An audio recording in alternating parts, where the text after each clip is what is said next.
Hey gang, this is Fillmore, just letting you know that if you enjoy our podcast, quite frankly, a Howard Stern podcast, and you'd like to donate some money for the upkeep, or you want to request certain clips, please donate to our Patreon page at patreon.com/JimFix. That's JIMFIXX. You can donate as much as you want for as long as you want. There's absolutely no obligation. Yeah. Anybody, any engineers want to pop on? Tell me why Robin can't hear me. I can hear you now. Can you hear me? I don't even know if I'm on the air right now. So Howard, you were not being heard by anybody. I guess I'm not. Hello? I can't. I don't know that he Gary? can hear you now. Can you hear me? I can hear you right now. Now you just froze. The Howard Stern Show. See, I had a weird, confusing early sexual fantasy, and I was always mystified by it. I was into the TV show Honey West. Yes. Anne Francis. She was hot. Blonde, big boobs, the whole deal. And my mom got me a book, a Honey West book, and I was reading about it, and in one little page in the book, Honey West was like bound and gagged by a group of dudes, and they were going to do weird crap to her. So I remember laying in bed as a little kid, imagining that I was Honey West strapped down in the bed, spread eagle. Now that's weird. So I said, wait a second, I might be gay. Really? Why do you want to be Honey West? Why am I identifying with Honey West? I think you're just a masochist. strange. I think that's the thing. You know, you want to be tied down. I wanted to be tied down. Yeah. Like who get like it dawned on me like 2 days ago. My hair's gonna get crazy because I don't have I'm not gonna get a haircut. And then Beth goes, "I'll cut your hair, but you can't cut my hair because my hair is curly. It's hard to cut your hair. Would you do me a favor? Would you pretend that I am Bahati? I'm sitting here. I'm going to be honest with you. It's hot in the garage. I'm wearing a bra top. And I only have panties on. I'm being honest. Can you go a little slower? Just talk about it. Do you have underwear on under that robe? There ain't nothing gay about him. All right, like the one main thing I was talking to these guys about yesterday, when we went to Las Vegas, it was 3 days of shows, porn stars, strippers, everything out there, right? Yeah. Howard starts off the show. His first observation is he saw KC down at the pool with his shirt off. Like, it's his first observation. Yeah, but what, you know why, like 5 don't hours you? later. Why are you eating home fries? You getting a little bit of a belly. Oh, look at Stock. You know I like my girls shaved. Making out with the guy in the back seat. I don't think it was at that time, Howard. It was another time. It was like he was just on the side, like he was in front of his house making out with the guy. Oh, they couldn't even get indoors. No, they were on the street. But wait, what is this about the book? He's caught. I think Ralph really did this. Did you make out with a guy? Oh, Ralph. What happened? What are you, high? No, this is... I was gay way before I met Beth.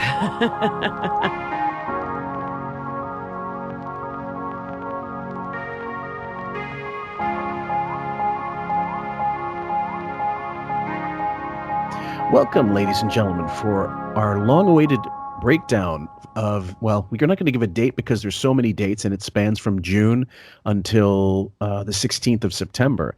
I'm your host, Fillmore Fingers, a.k.a. Jim Fix, a.k.a. Fillmore, and with me this week is the long-awaited return of Raven. Everybody, silent applause for Raven. Welcome. Hi, good to be back. Thanks for having me again.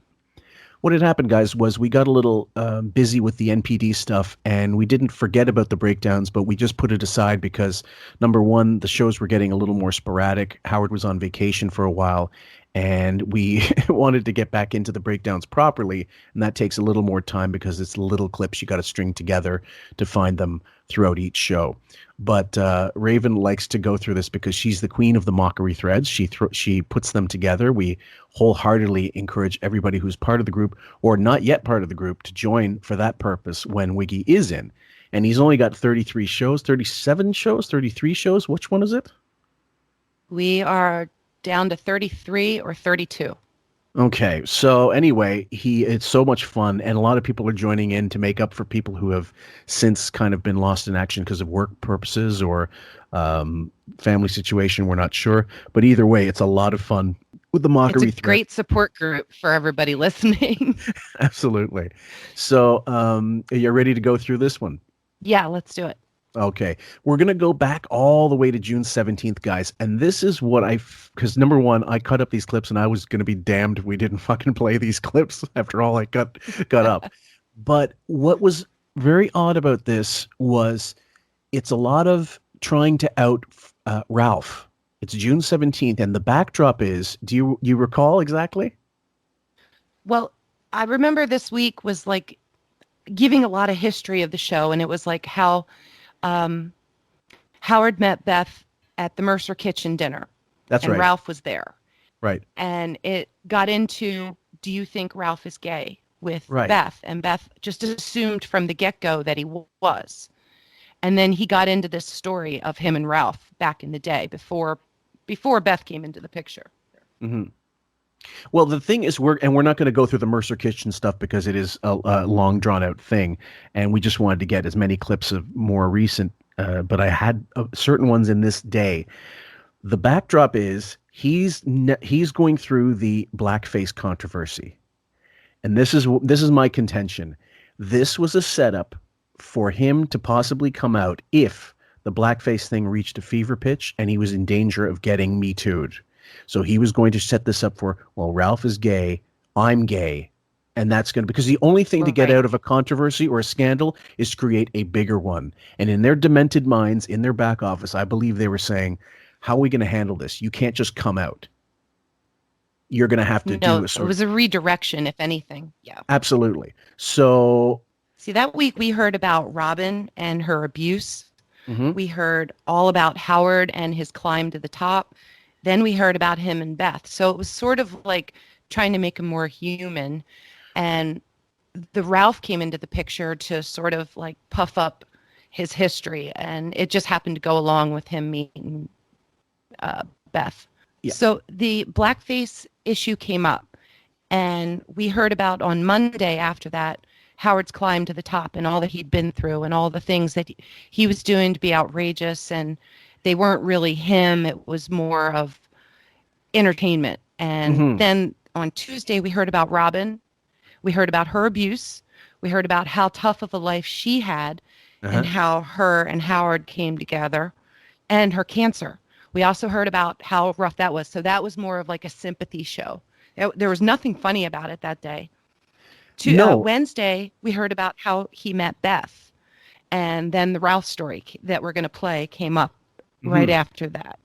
Yeah, and we're going to take out the Mercer Kitchen stuff, but in between it all is all this suddenly, oh, he's gay. Oh, I always thought he was gay. Oh, I didn't know he was gay. How do you not know the guy that's been hanging around with you for fucking 25 years is not fruit?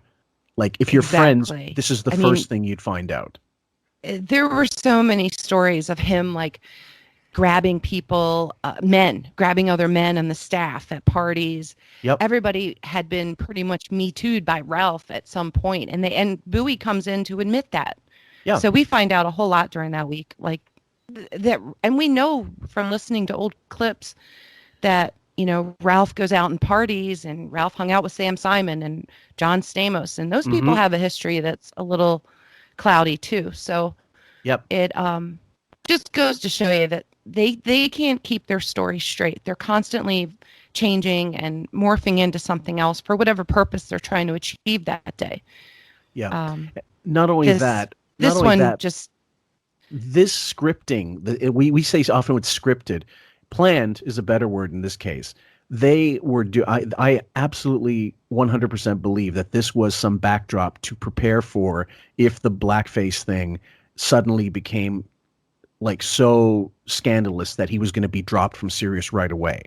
Because then all of a sudden, if he got, it's not Me Too, but the equivalent of Me Too, dropped from Sirius for this purpose because of controversy, they were going to have this. The same way Kevin Spacey tried when he decided, I'm suddenly coming out, when he was being accused of some pretty horrendous shit. And he was thinking, I don't know, some narcissist demented thing where he's going, well, I'll just tell them I'm gay, and that excuses it, which makes no sense. And nobody bought it. Like no one said this little two-step is going to help you, buddy. So let's start off with number one. Would you like to read them the way Sam does? Sure. Howard finds a hair in his yogurt, says it's his. By the way, I have a bridge in Brooklyn you might be interested in. This is a short clip. I found a hair in my yogurt the other day, and it was mine. Oh, and I wanted it. Where'd that come from? I don't know. My hair's everywhere. It just like I shed all the time. I shed all the time. Okay, so then there's a couple clips I deleted because they're kind of extraneous. But the next one, number 4, let's listen to Liberace and Scott Thorson explain how they've seen each other's units. I don't think Ralph is gay. I think he's very feminine, but not gay. As a woman, I don't think I'm very feminine. I don't think I'm very feminine. oh, I don't know. I mean, after all, you do have a big set of balls. By the way, I have seen Ralph's penis and balls. Oh, really? Oh, yes. How'd that happen? I don't remember, but I know I saw it. I blanked out. Don't you remember how that happened? There are things you... He's seen him so many times. How can he keep track of when was the first time or where exactly he was? This guy is ridiculous. Yeah. And listen to their voices when they do the Liberace voice. They Yeah. do a George Takei voice. They do Wiggy's dad voice, where Oh, they'll yeah. spend a whole conversation both doing the same voice. Oh, yeah. And they've got the lisping down. They're definitely It's too very natural. close buddies. It comes too easy to them, doesn't it? Like all the remember Out of the Closet Stern used to be a bit, Yep, exactly. right? And then he did like a Gay Skull, the Gay Stoke, the Legend of Tarzan, the leader of the gay apes and shit like that. And so it was a little always. And anyway, that's guys. If we wanted to do a podcast on his homoerotic fantasies and bits and stuff, we'd have. Well, we wouldn't have time for anything else. Let's keep going on this clip. Common that you're seeing penis and balls, that it doesn't impact you? I'm just saying, I saw it. I know I saw it. It was very nice. Were you traumatized? No, why did I see your dick and balls? I forget. Do you remember, Ralph? I tell me I saw it. I don't know. I'll talk to you later. I think I have an idea. Was he but I don't- flirting with you? What was going on? I think he was in my dressing room. Do you know what this reminds me of? I'm sorry, guys. The 30-second rule. I'm forcing it to cut it at a place where it sounds stupid, but trust me, it's necessary. It reminds me of the. I didn't request condoms on my rider, Oh, for private parts, and that Ralph has got to be called in. He said, "Hold on for a second, Ralph. This is not your part. You don't come in yet," as if to say, "We've rehearsed this slightly, but we have rehearsed this." And this sounds very much like Ralph's going, "Okay, this is where we're going to out you," which is not really a big outing because on the air, how many times did Jackie say, "Oh, it's the boss's girlfriend"? And they made jokes about it and stuff like in plain sight, but there had to be truth. I mean, somewhere in there, somebody knows. Yeah, go ahead. Well, listen to Robin. She's prodding him with questions. She's giggling so much. She just knows, but she can't say anything. So she's just having fun with them because she knows that she's kind of got him on the ropes there. Yes, it's fascinating when you hear it live. Because like what we know behind the scenes or what we're alleging. Well, we're pretty sure we know, yeah. It goes right into everything they're saying, and you can get the digs, the passive aggressiveness, I gotta go, or we crossed the line, or redirect to something else. It's just the way of the show. Yeah. Oops, you've caught us. Ooh, I didn't know. I didn't mean to reveal that, meaning it was completely. And this whole, I don't remember where I've seen him. He's doing not even a year ago, where he's talking about doing gay underwear parties to make Ralph let's imagine we're at a gay club. It'll make us feel more comfortable. How is that going to make a straight person feel more comfortable? And Ralph even told him, I think that's enough. I don't think you need to show me anymore. Even he had enough. Right? Yeah, I said, hey, look at this, man. You did, right? Wow. I was, what do you call it? Changing? Blowing me? No, he just, I turned around and I think that's against the law, isn't it, what he did to me? Not allowed to do Yes. I You were think trying on some underwear, and you said, look at my bulge, and I go, this is a bulge. No, I don't know. Oh. No, I think what was, if I remember right, we know exactly what was fucking going on. You were rimming him. He was blowing you. Something was happening. You were fucking felching. I don't know. Guys, no straight people do this. I'm sorry. Even normal, like everyday gay people, I'm sure they're going to tell you, this is fucked up. Yeah. He's literally scratching to get out of a closet. Isn't it? Let's just say for everybody up front, we have nothing against gay people. What we're getting at here is how he hides it, how he denies it. Ralph denies it. And yet they spend an hour pretty much every day now at the end of each show going into some kind of gay deep dive. And no pun intended there.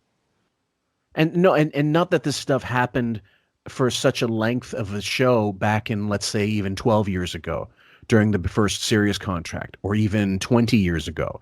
It used to be like a one-off, but then all of a sudden it started coming to the forefront with Richard and Sal doing their gay stunts and teabagging and painting with the dick and stuff like that, and licking his taint or licking his balls or whatever. And it just sort of reached a pitch where at some point it seems as though it's like that's all. Like all of a sudden the girls stopped coming into the studio, right? There's no naked girls coming in. Yeah, it kind of remember we had anal ring toss, and then Artie was the king of that. Right. Well, we went from anal ring toss to Sal and Richard getting paid money or dared to do gay stunts. Right. And constantly showing their butts. Richard drinks alcohol out of his butt.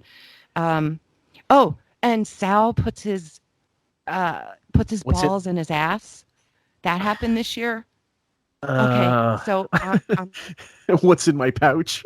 I got a million examples, but that was the launching point with Sal and Richard. Open the gay door in studio. Yeah. Then we had, the gay choir. We had so many examples. Yeah, exactly. And the prettiest penis contest. When would that have ever happened, at a certain point in the show? So it's just like bursting, like daring you to just jump in and go, all right, come out. Please, yeah. Okay, there's only 10 seconds of that clip. Blowing you, and I saw your dick and balls. Right. You tried not to look, and then you opened your eyes. I didn't want to see it. I didn't want to get grossed out. No, but I know I've seen his penis and balls.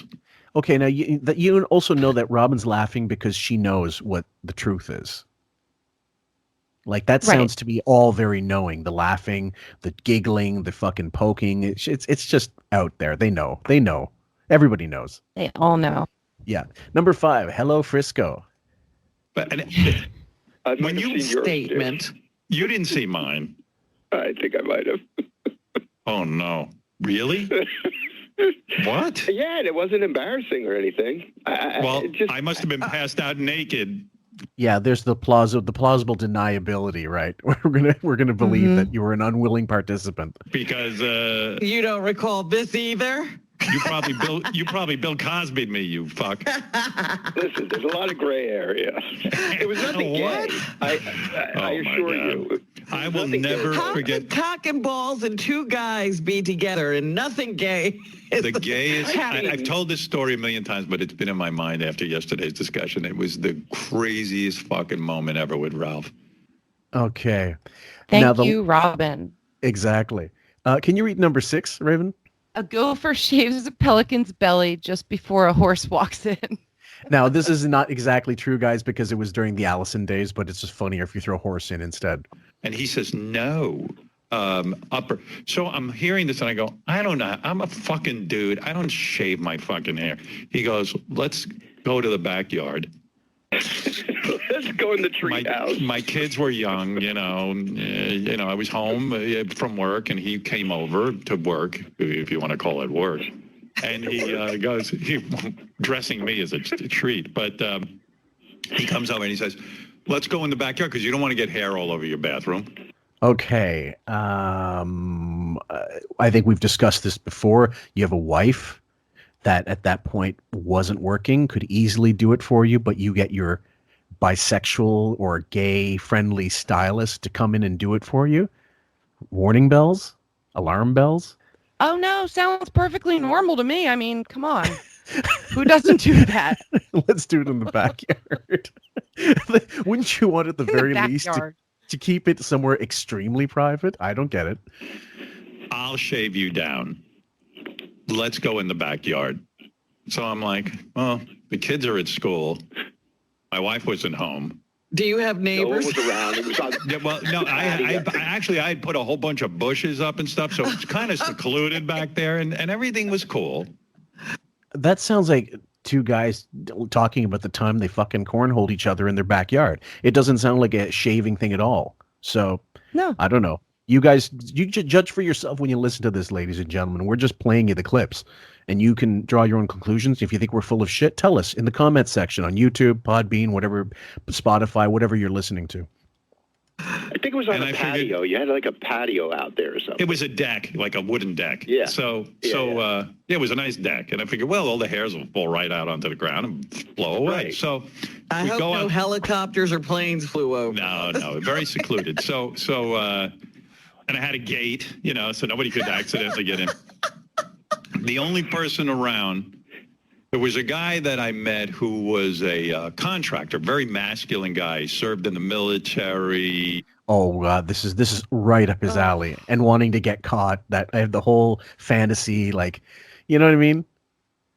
His 79 IQ shows through so much right now because he has a gate that's locked, but he forgot he has a contractor who has access through that gate. It's almost like he's wanting to be found by this very masculine. It's always very masculine, like when he describes things. Right. And I gotta laugh because like Robin's like worried about helicopters or planes, and I'm thinking how much I would pay for a drone at that point to fly over and just have that footage. Technology was just not on our side in late 90s. No, sadly. He's a Southern boy, older gentleman, and he was advising me. I was doing a construction job on my house. You should also say that guy was there a lot off and on, so nobody really remembers he's there, Yeah, like he had the keys to my house. He was there all the time because they were constantly doing this work. They were trying to, while we were living there, they were doing all this work, and he was my expert on, all things manly and. Okay, this sounds even creepier than I remembered. Raven. It does. Okay, I had 2 points. One, there's way too many details being given about the wood deck and this man and his history. But then the second thing is Ralph knows that he was there all the time. So that means Ralph had to be there all the time too. Absolutely. And we know he was because that's the only person he hung out with those days. Right. Those were the basement days with 9 Inch Nails. 9 Inch Nails, the doggy door, he told a story about Ashley. Ashley was the youngest, crawling in through the doggy door one time, and he's like, thank God I wasn't jerking off on the keyboard. I'm thinking in my head, going, thank God you weren't with Ralph. And then she would have said, Daddy, what are you doing? Jesus Christ. All right, let's keep going. Build this house, and he was advising me, and he was there every day, and he was a nice guy, real salt of the earth. Married 30-something years, just normal, the whole thing. But are you going to say? I never knew where he was at. So I go in the backyard. Ralph's in his short shorts, and I think it was summer, so he had his shirt off. Did he have his shirt off too? Yeah. And, Ralph has a shirt, and he goes, all right, I'm going to start shaving by your belly. I'm just going to take it down a little bit. So he gets. I'm just in my mind, I got that fucking gif of Paul Lynde going, I'll go for the fairy. Guys, I can guarantee I'm not homophobic in the slightest, but I'm creeped out because the way they're describing this fucking like I don't know, penthouse, like what's the gay equivalent of penthouse? I don't know, Playgirl letter to forum letter. I don't know, but it's such a fantasy for them. Yeah, and you're right. Overly elaborate, all these details and stuff that some things they can get right. Other things they're totally spun. Like I don't know, they're sort of like this. And it just sounds like the whole, Allison busted me doing something I shouldn't have done during the private parts thing and the condoms. It just sounds very orchestrated and bullshitish. It's on his knees. Was it really? Yeah, he got on his. It was that bad. He gets on his knees, and he's got this big clippers, like electric clippers, which he plugged in outside, and he starts to he's on his knees, like showing me how to shave. I go, Ralph, I need to see what you're doing, so I'm looking down, so I can learn how to shave my hairs. What he's saying is, look me in the eyes when you're blowing me, basically. This is, by the way, Kayla, this clip was for you specifically. It's funny because this came up and we never got to this. This was one day that, like I said, we clipped them. I clipped all the stuff and I never got a chance to use it. I said, we got to use this because it also ties into more recent stuff anyway. So you just don't think, oh, it was only the last 2 weeks where it suddenly got, a little gay. Yeah. Just I don't know, logistically, if Ralph's on his knees, which he mentioned 3 or 4 times, then if he's 6'5", or what we believe is 6'8", going on 6'9", how does he reach his belly if he's on his knees? He would be a little lower, am I right? No? Well, Ralph is quite short, isn't he? Like, I mean, comparatively by anybody, by any standard, right? Because you've seen him in the studio, and like he's about Bowie's height or a little shorter even, and Bowie's not tall at all. No, they're about 5'7", 5'8". Okay, so if he's on his knees, So I'm just thinking, like, he's at his waist. He's closer to his groin than his belly. He's nowhere near his belly. The other thing is, if you really had to do this, why wouldn't you just like stand and do it? Because Howard's that tall. Why do you need to get on your fucking knees? I mean, unless Just you're a doing something detail. I else. don't know. Call me crazy. Yeah. Could you imagine going to? Well, it's like, I don't know. If you want waxing, do you just stand and the waxing esthetician just gets down on her knees and starts taking strips off your box? I don't know. There's a certain logistics. Like, wouldn't you lie down or something? And then like for waxing. I happen to have experience with waxing, and waxing you have to lay down. That's how they do it. Yeah. So this whole shaving thing is a little, I don't know, fuck. Yeah. Like in the middle of the lower portion of my belly, I look up, and I don't want to say the guy's name, the very masculine Southern guy who served in the military for years. What the fuck is going on here? He just goes, he goes like this. He goes, I just found out something I don't want to know. Yeah, he just goes, oh, I'm sorry. It makes me think now, actually, the way they're explaining it sounds a lot more like contractor came in, saw this going on, whatever this is, and most likely told Allison. I mean, it's just as likely as, this whole, I have, condoms that don't belong in my rider, on the list for things to buy. So I don't know. Just a thought. Just my 2 cents. And I went, no. I'm with you. He thinks Ralph's blowing me. Yeah, it was the worst because he acted like he walked into, something. Like he walked into Brokeback Mountain. Well, yeah, that's most likely true. Okay. Yeah. The next clip is real quick. Beth outs Ralph, and this is one of the most oddest things to happen because, again, it seems incongruous in the time of year, the time of like the show. And after all these years to just do it like this, it makes no sense unless you have this backstory. Honey, I'm telling the story of when Ralph was shaving me years ago, and a gentleman walked in and thought he was blowing me in the backyard. You remember that? You don't know that story? Oh, you should be. Don't listen to the radio. You'll be upset. Yeah. Why would you be upset? Why would he say that? Why would you be upset? Yeah, she knows what she signed down for. So yeah, absolutely. Do you think Ralph's gay? Ralph's on the phone. He's saying he is not gay, and some of the audience is saying he is. I think Ralph is gay. But I think Ralph is gay. Like, yeah. Oh my God. I just always have. I've never changed my opinion on that. Why wouldn't that come up way long ago? Why would that just suddenly be an issue? That's the other thing. Why keep the lie? Why keep the well, it's not a lie, but why take that long and put it out there unless it's what I think it was when I explained it earlier in the show. Yeah, Raven. That was the one line they gave her to say throughout that whole thing. That was all she had to get out. Right. Everything else was Ralph and Howard talking, but her, it was, I thought Ralph was gay from the get-go. Right, and that's supposed to be that's her being Ralph in the whole condoms private parts thing when Ralph's supposed to come in the middle of Howard's story and tell about this shit and take some shit. In this case, she's supposed to go in and verify, oh yeah, I just thought he was gay. Because now we're not making it about Howard and the blackface and the stuff. We're going to talk about this No. guy that I'm working with. And then again, this is the backstory. This goes into, if this becomes a problem, I'm going to come out. I can't just come out on the air like that. I have to have this sort of gay groundwork. Meanwhile, he's been laying it for 30 years. Go ahead. It also cements her relationship with Ralph, because they were talking about clothing and shoes and purses and styling. So she used all that as her point to say, well, I just assumed he was gay, but I love Ralph. I miss Ralph when he's not over the house. I wish he was around more. So that was making it look like a happy threesome there. Mm-hmm. So this next clip is called Wiggy Assumed Ralph Was Straight After 10 Years Together. It's me home. Yeah, I was a gentleman. I even said to her, if you feel uncomfortable being alone with me, you don't even know me, but please, I did all the right things, but I didn't stick my wiener in her lady things at all. Just vile lady things. There's lady parts, first of all, lady things. Just shows you what he thinks.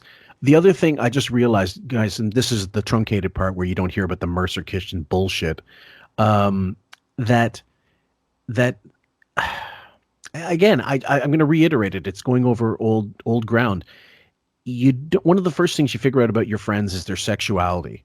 That's one of the first, like, whether you care or one way or the other, it just comes out. It's a normal conversation. You say, oh, I was dating a guy back in, oh, I was dating a girl. Oh, I've dated both, or I'm married, or I'm divorced, or you find these things out involuntarily. People give this information. You would not assume someone was straight. It's bullshit. So this is the full clip. Let it play out. But when does Ralph become gay? I don't know. Oh, okay. So Ralph. But wait a second. So I went to Beth after this conversation with Ralph.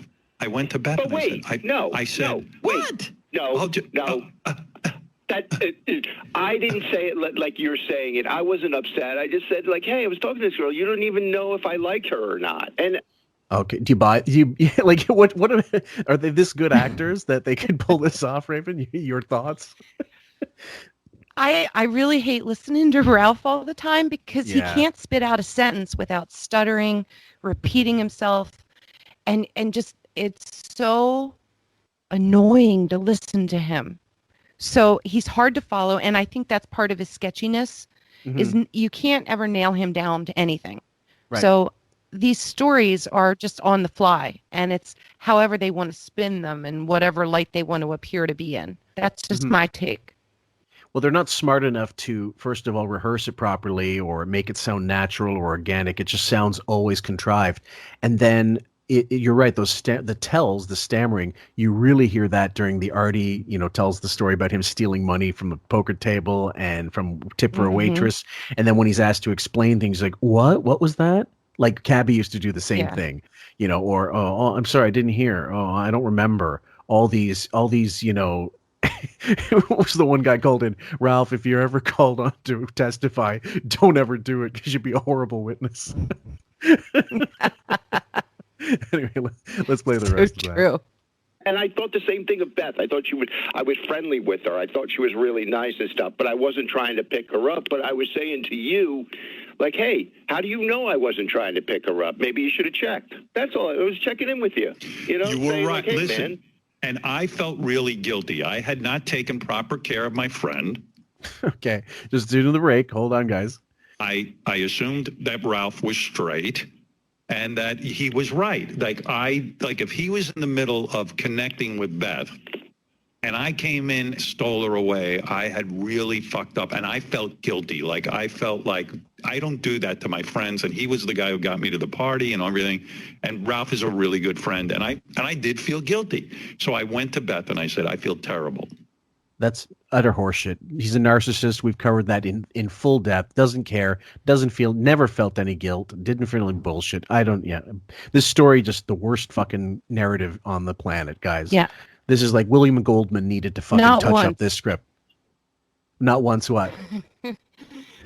He had to announce how guilty he felt like 3-4 times. I felt terrible. I felt guilty. That's him trying to appear human. Right. But he can't even fake that very well. The other thing is, you never heard the story told like this in the 20 years or so, or longer. We know it's longer. The 20 years that he and Beth have been together at this point, you've never heard Ralph so involved in this story. We know that he's there, supposedly. That's the base of the story. Or a cabbie's supposed to be there. I think Cabbie was actually there, but they don't mention him anymore. And that Ralph was there, but you'd never hear this whole, oh, I was interested in her. How did you know I wasn't interested in her? I was talking to her first and all this bullshit. All you ever hear is the usual talking points. We met, fell in love, blue eyes. Oh, I gave it. And then later on she goes, oh, I fed him off my plate. Yeah, right. You first of all have to picture eating. But that's already science fiction, you know. So anyway, that's that clip. And then let's see, Wiggy Tuck's gay shop with his employees. This is the conversation I'm building toward.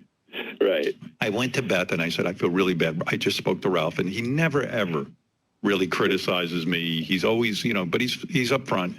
He kind of came down on me. I feel terrible. He was in the middle of, having a friendship with you that night. He was working you, so to speak. And I stepped in, and, well, this was me saying it to Beth. And she and Beth looked at me and said, what are you talking about? Okay, hold on. Ralph's gay. I go, what do you mean? I go, no, he's not. He's not. She goes, does he have a girlfriend? I go, no. Has he ever had a girlfriend? I go, well, not really, but I go, I don't know, but she goes, I just assumed he was going to be my friend, and that and you'd go shopping together. Yeah. Your I assessment. loved him from the second I still love him. Ralph and I are family at this point. This is I've seen worse acting in a fucking Jessica Biel movie. But very rarely have I seen it this bad on the listening on the radio. Raven? Oh, it's terrible. I cringe listen to these people talk. And this was back in June. This was like red alert for them that they really had to nail down all their relationships. And it's just, it's not believable. Come on. No, not at all. So the next clip, let's see if I got this right. Everyone thinks Howard's best friend sucks dick, but why is this now pushed to the forefront? And I'll start with Robin, and I'll work my way through. Robin, do you believe Ralph has sucked a dick in his life? Oh, yeah. Oh, yeah. That's one. She didn't even hesitate. No. She dumped on it like it was made out of ham. Gary. Yeah. Why does it have to be so crass? Well, I'm trying to get to the bottom of this. John Hine. What kind of vote is this? That's an unequivocal yes. It's just what we think, Ralph. But it's not. But Howard, it's not a habit. JD. Oh, you don't think it's? JD, do you think Ralph has sucked a dick? He's not addicted. On my gravestone. Yes, he has sucked a cock. Okay, so everybody's going down what they already fucking know. So what does it line up? Come on, tell me what we want you to say. We know it. You all want to say it. Finally, whatever. It's why are they all piling on Ralph? There's no other reason for this. Nothing happens by accident there. Yeah, like I said, it's got to be a way for them to derail the show, and it brings up a pattern that we see even today in the show. It's gone on all summer. Okay. It's been nonstop dick and cock and balls and you name it. And especially as we get, so do you think as we get closer to the tail end of the year, it's just going to ramp itself up to a point where it becomes out cue? I don't think that it's going to go that far unless he absolutely has to. I don't think because it would drive away some listeners, and he's trying desperately to hold on to the last 100 of us that might still be out there. I'm doing it for a job. I'm not doing it for enjoyment. Yeah, I'm doing it because there's people counting on me to, help entertain them during a show that's supposed to be doing the entertainment. We're entertaining ourselves. I'm picturing you in the listening thread with an orange jumpsuit on doing your community service by listening to this shit. Because there's no like the enjoyment we get out is mocking it, obviously, but it is painful to listen to and then type these sentences that you'd never thought in a million years you'd be on social media typing. Oh my gosh. I've Ever. typed some of the craziest stuff this year and last year too, where it's just, I always think we've reached bottom, but it just keeps going but no pun intended, but it just goes deeper and deeper every time. You are Raven FML Alexis. That's your nickname. You've used that so many times. You say yes. All right. I'm like, yes. All right. Let's see. Who else do we want to hear from? Anybody else want to Ronnie. vote? Oh, Ronnie will have a thought. This is like a gay tribal council. Like and you couldn't be fucking happier. Last 30 seconds, guys. Home stretch. Yes, Ronnie. But it's not a habit. It's not a habit. What do you think, Ron? For real, no bullshit. All right, so here's my deal with Ralph. Kind of like what Gary said and John. If Ralph is at a party, it's at 3 a.m. and he's high as a kite, and there's something going down, whether it's cock, whether it's pussy, whether it's taking it in the ass, whether it's making out, Ralph is in. Literally in the rear end. That's the end of that whole section, guys. June 17th. So we're going to leave that there on your doorstep like a demented bottle of milk that's gone bad, and you guys decide if you want to drink it or not. It's up to you. We do that. That's there for free. It's like an appetizer. It's on the house. So now we're taking us into like pretty recent days. So last Monday was off for Labor Day, right? The 8th? Or sorry, the 7th was off. So we're going into off. Yeah.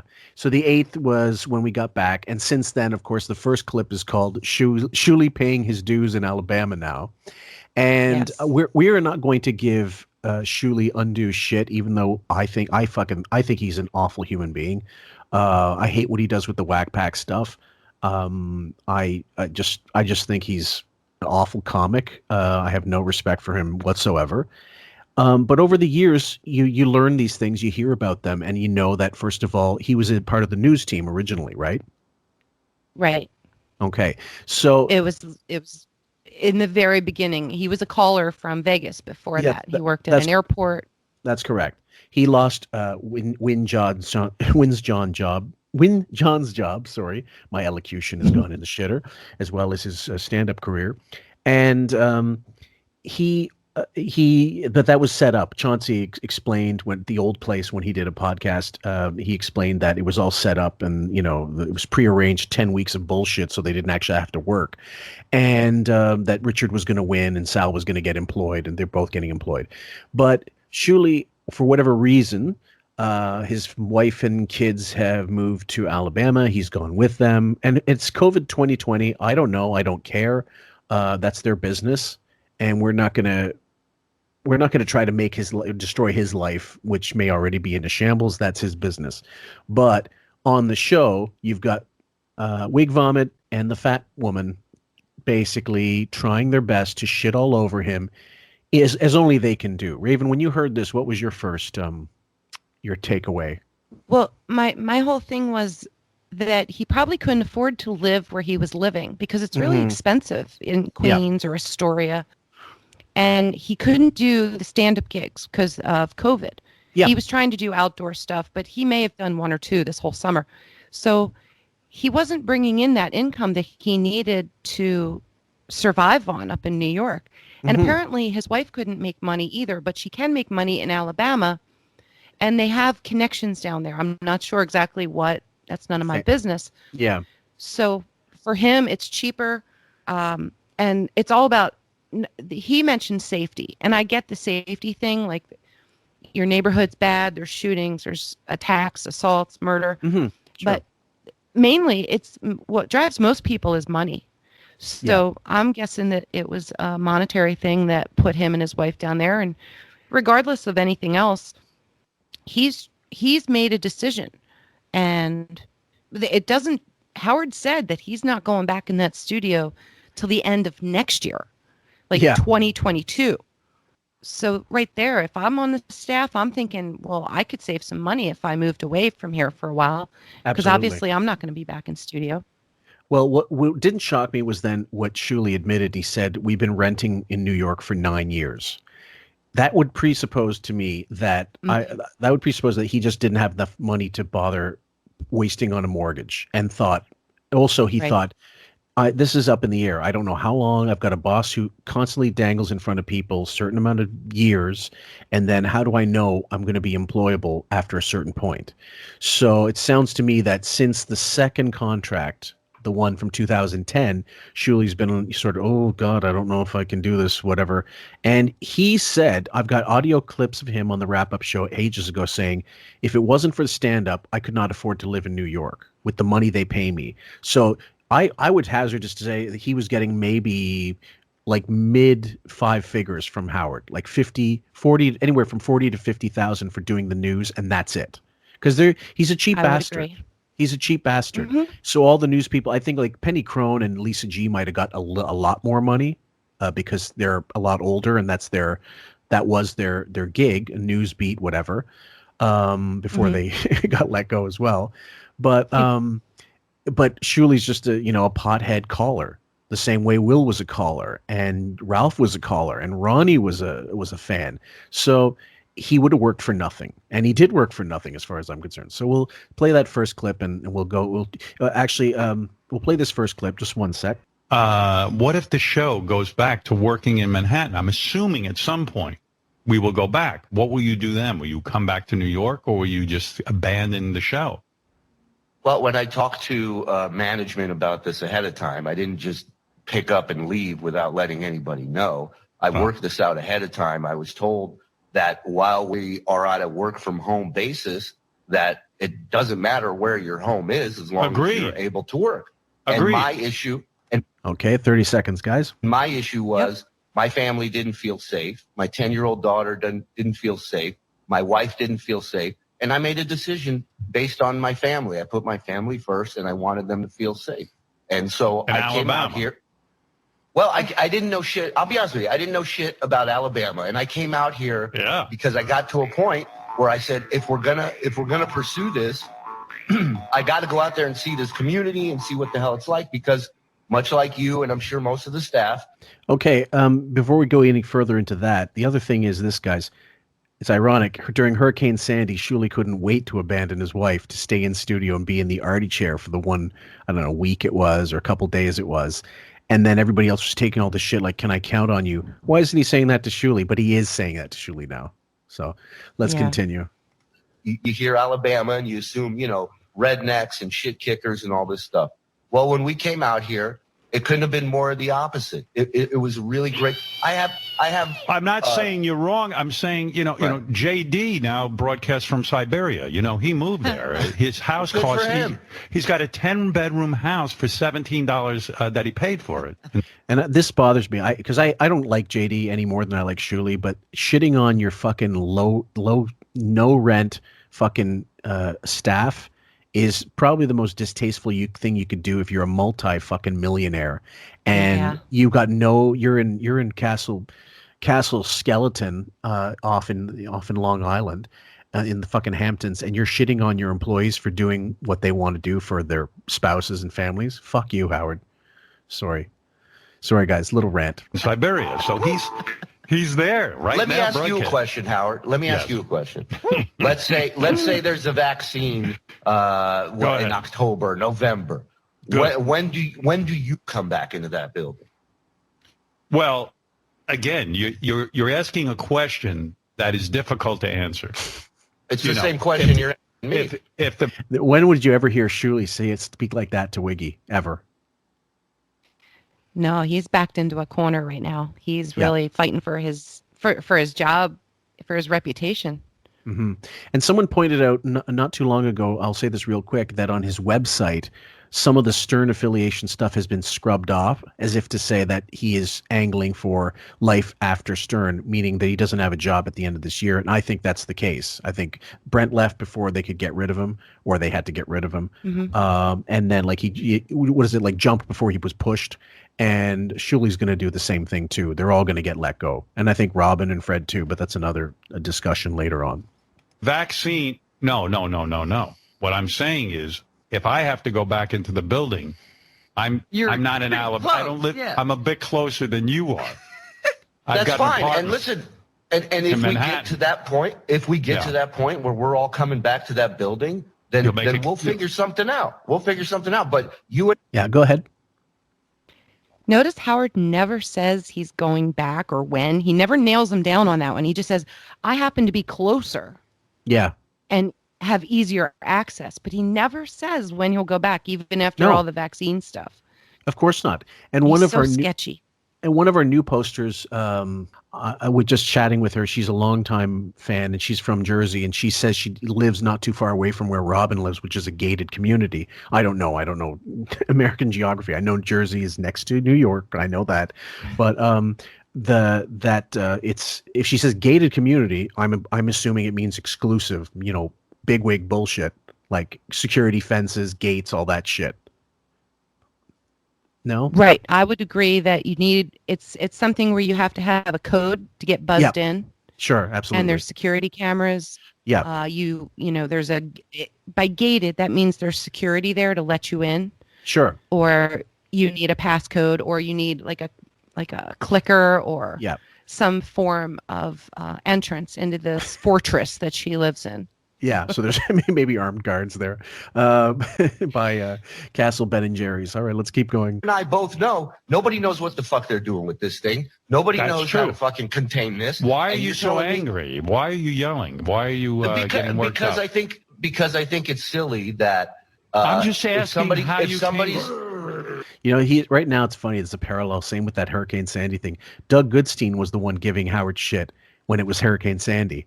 And he was saying, you're talking about two sides of your mouth. You're saying, oh, everybody has to take care of their family, but why the fuck aren't you here?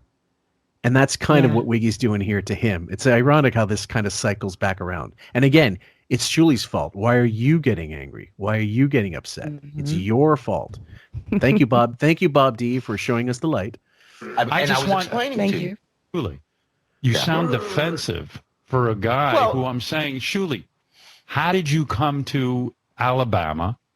Right. This is mind-blowing because if we do go back, you would be very far away. I think the commute would take you 3 days by car. How early does he have to get up? It's 14-hour drive. Honestly, Robin, you should shut the fuck up. It's the last 30 seconds, guys. From New York to Alabama. Yeah. I mean, the move was supposed to make things more relaxing in your life. You sound wired. You sound amped up. I've been so relaxed and happy up until this conversation this morning. Right. I mean, you're not even in the same time zone as us anymore. I mean, what time is it over there? I'm an hour earlier than you guys. Hour behind. All right. Well, listen, Shuli is now broadcasting from Alabama. Okay. Yeah, Raven. I hate him. I hate her. I hate both of these rich fucks for all the ways they berate the staff, they look down on them, and they don't do shit in their fucking lives. Excuse me, everybody, for the language, but I needed to get that out. I am so sick and tired of hearing this man and this woman cackle and pontificate and tell us all what we should be doing during this godforsaken pandemic, and we're just trying to make our lives livable and enjoyable. And how dare he shit on anybody? He has no clue what real life is like. No, of course not. He has a tutor for everything, including breathing. So, I mean, and you've got Robin, she's just as useless. They're two useless tits. If you ask them, both of them, they couldn't both of them boil water. They couldn't make mac and cheese. They just wouldn't know what goes in first. And then to shit on this is where I guess I find some bit of sympathy. Even though I really don't, I guess it's theoretical sympathy for Shuli. But this is really showing more about Howard and Robin, that they're shitting on these people that make nothing, that he deliberately underpays. Robin should have a little sympathy because she's under his fucking, his wallet as well. But she's way more well off, so she doesn't have to worry about it. And she doesn't have to worry about the stuff you're talking about. Shuli, on the other hand, he's been a working hack for a long time, and trying to make ends meet, and Howard's not making that easy. And to do this, I think, is unconscionable. So number 2 clip, Wiggy and 34 bust Shuli's balls about having a second family. Okay, all right. There's no place safer that's close to New York. Where are you, Robin? Where are you that you're so safe? She's in Jersey. She's about 20 minutes outside of Manhattan. We looked for places in Jersey. It didn't work Jersey, out there. I understand. Like, Gary, aren't you moving to Maine or something? I mean, listen, if you said we're never coming back, I'd move to Maine tomorrow. And by the way, wow, like this is very telling. Raven, I know you got something to say about this. Go ahead. I am so glad you pulled this clip. This clip is very telling. If you listen, okay, I love how Shuli is attacking Robin. Where are you, Robin? Yeah. She's in a ritzy neighborhood. Exactly. Jersey's expensive. Oh, trust me, I'm a state away. So Jersey's expensive. He'd have to live in like Camden or Newark, and those are dangerous places. Okay. So, then we've got Gary. And Gary's already shopping around to unload his Connecticut mansion, and he wants to move to Florida. Mary's objecting. Yeah. You'll find out later. Yeah, it's political. And he's also looking at Maine as a summer house. Mm-hmm. So he wants to cash in on the Connecticut house, and then he wants to split it up between Maine and Florida. He's already got an exit plan. Yeah. I don't hear, and he says when the show ends. Right. But we know he's making an exit plan for himself and his wife and the kids. Which sounds it sounds more like retirement for Bowie than anything else.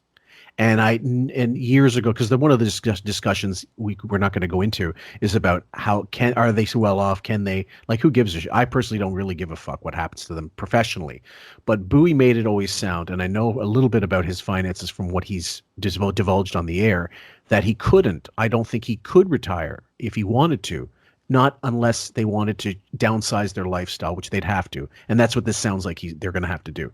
Yes, Raven. Just the other thing, Ronnie had an exit plan to go to Vegas before the pandemic too. Yep. So that got canceled. He couldn't buy the house out there because of the COVID situation, obviously, or he couldn't sell his own. It's almost like right. Yeah. Well, I don't know that it was selling his own, but he was looking into buying houses out there, and he was supposed to go out and either make settlement or choose between a couple or look into a couple. But he had made quite a few trips out there and was already undergoing the process of finding a retirement place. Remember, Stephanie was going to start like a veterinary clinic or something like a hospital. That. Yeah. And so those plans had to be scrapped. Yeah. Now with Ronnie, it would attribute to the fact that he's 70 something, whatever, 70 or 71 years old. I don't know. 70. 70. Okay, so he's a little older than Howard. Yeah, I looked it up. We do our homework. Well, Raven does her homework. I'm the shitty student. I'm the one in detention. He'll be 71 next month on October 29th. I think he turns 71. The average age of Robin, Fred, Howard, and Ronnie is 67. Yeah, and that's because 67 years old is the average. Is Robin the youngest? I'm sorry. Go ahead. Is Robin the youngest? No, Howard. I'm sorry. Fred is 65. Yeah. Howard is 66. Robin is 68, and Ronnie is 70.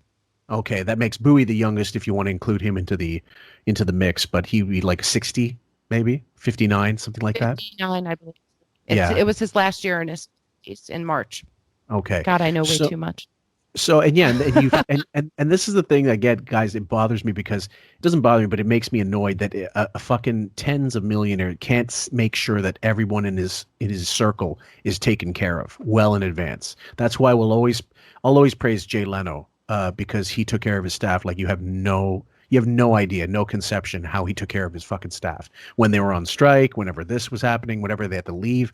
Anyway, it's a whole other discussion. I don't have any. Let me give you an answer. First of all, everyone looks to me to have an answer about if we're ever coming back. How the fuck do I know? I'm sitting in my basement. Right. Well, and Howard, and that's why I wouldn't make the move. And I want to point something out to Shuli. When you said, Howard, are you coming back? Howard may never come back, but that doesn't mean we're not going back. There may be a scenario where Howard stays where he is and we as a group go back to the office. Well, that's true. It's just something to think about. Now, this is very telling for a couple things. Number one, every time there was a contract renegotiation year, he'd do the same bullshit every time. I don't know if I'm coming back. I don't know.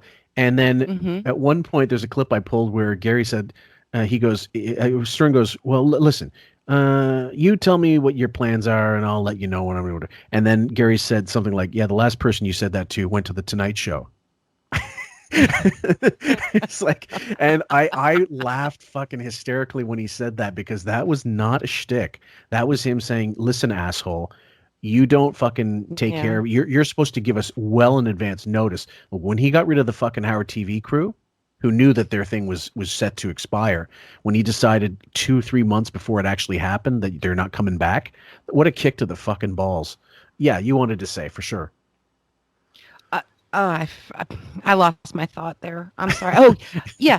He's saying, look at me. I'm in my basement. Yeah. Okay. This is like a multi-million-dollar bowling alley dungeon. Yeah. With you name it. He's got what? I don't even know what that house costs. 12 million, 15 million. I'm probably way off. In the Hamptons, so like 50, 55, something like that. 50. Okay. Yeah. I know West Palm is like 50. Yeah. And the penthouse in New York was some ridiculous number too. Oh, I'm certain. Regardless, he's saying, look at me in my basement. Really? Wiggy, you should come see my basement. I'm in it right now. Like he's Take handsy. a look. Oh my God. It's infuriating. I can't even tell you. Yeah. Well, if they did flood his basement, do you think he'd have the energy to blow up the life raft and the and like the make himself like a water buoyant? All right, let's keep going. But Julie says he could always. Julie says he could sell the house in Alabama and then come back if he had to. Are you really going to do that? Maybe. Listen, who knows? Who knows what the fuck's going to happen? You're going to put your kids in school. No, it may be my wife and kids stay here. Maybe I go back and get a place in New York and work. I don't know. Yeah. But right now I know this is the best case scenario for us as far as stress and worry in our life being turned way down to a minimum, if not zero. Okay, so we're not going to speculate on what that means, guys, although some of you, you're more than welcome to do so on whatever, social media you have. But regardless, you just hear the derision in Robin's voice. That's why she's the most hated person on my channel, my independent channel. And whenever I post something negative anti-Robin, you have no idea how many people jump on there, and there's zero support for her. Zero. The only person with slightly more support gets like Greg Fitzsimmons clips. Go ahead.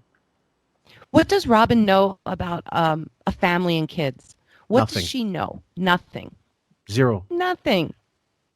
Can't Now, keep a man. Not that you have to have one to understand, but it doesn't. Most people are not going to take people who are single. They're not going to take their opinions on family, child rearing, husband, wife. When you've not had the experience, they're not going to take your opinions very seriously. That's just the way the world works. And for her especially, if you read her book, and I know you read Quivers of Life, didn't you? You had to have. Yeah, I did. Right. Okay. Long time ago. If I ever pull some of the clips from that thing for some future purpose, oh my God, guys, you are not going to. Those of you who are still supporting the show, read the book, read the fucking book, and get back to us. And if you read it properly and you have a adequate reading level, you should understand that she is a monster.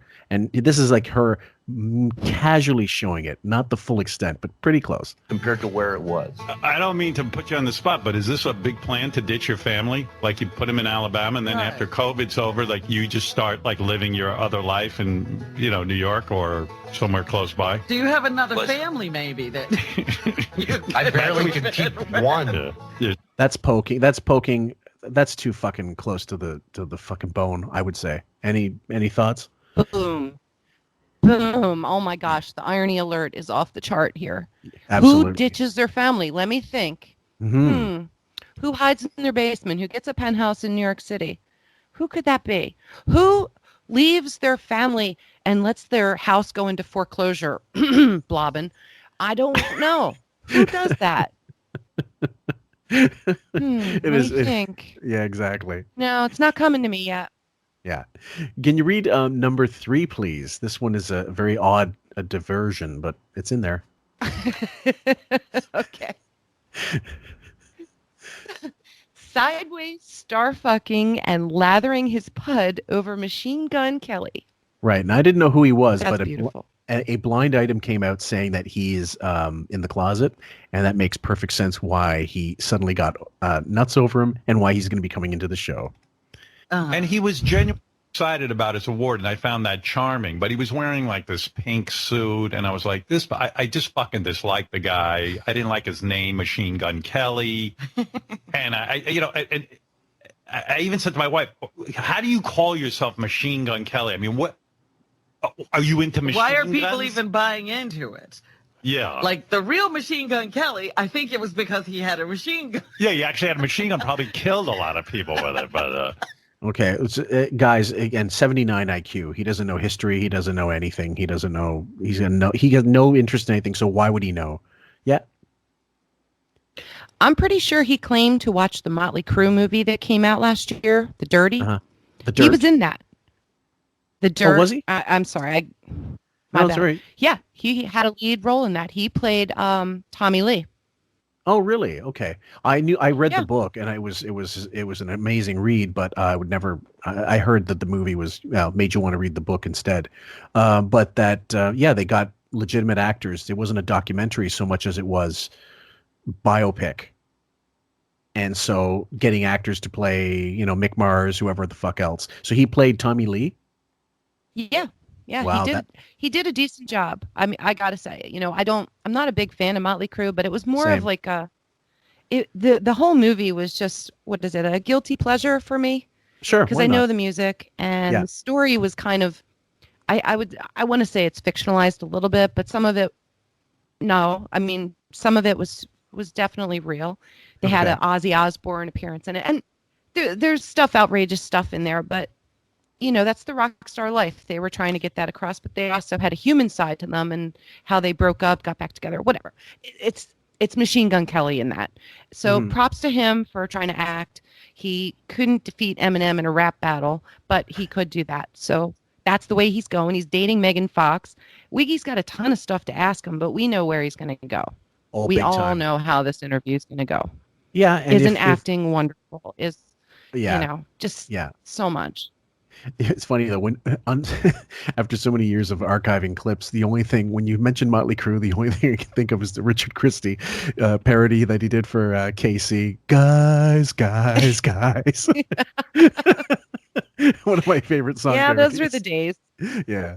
But then I looked this guy up. His name is Richard Colson Baker, and I was getting annoyed. And I remember Pete Davidson, who I like, said that his best friend is Machine Gun Kelly. And right. I didn't want to bust balls at the time, but it was like, how are you friends with a guy named Machine Gun? Like, what do you mean Machine Gun? What like, do you call him? You better be a tough motherfucker. Well, anyway, then Machine Gun Kelly decided to perform. I guess this is before the actual MTV Awards.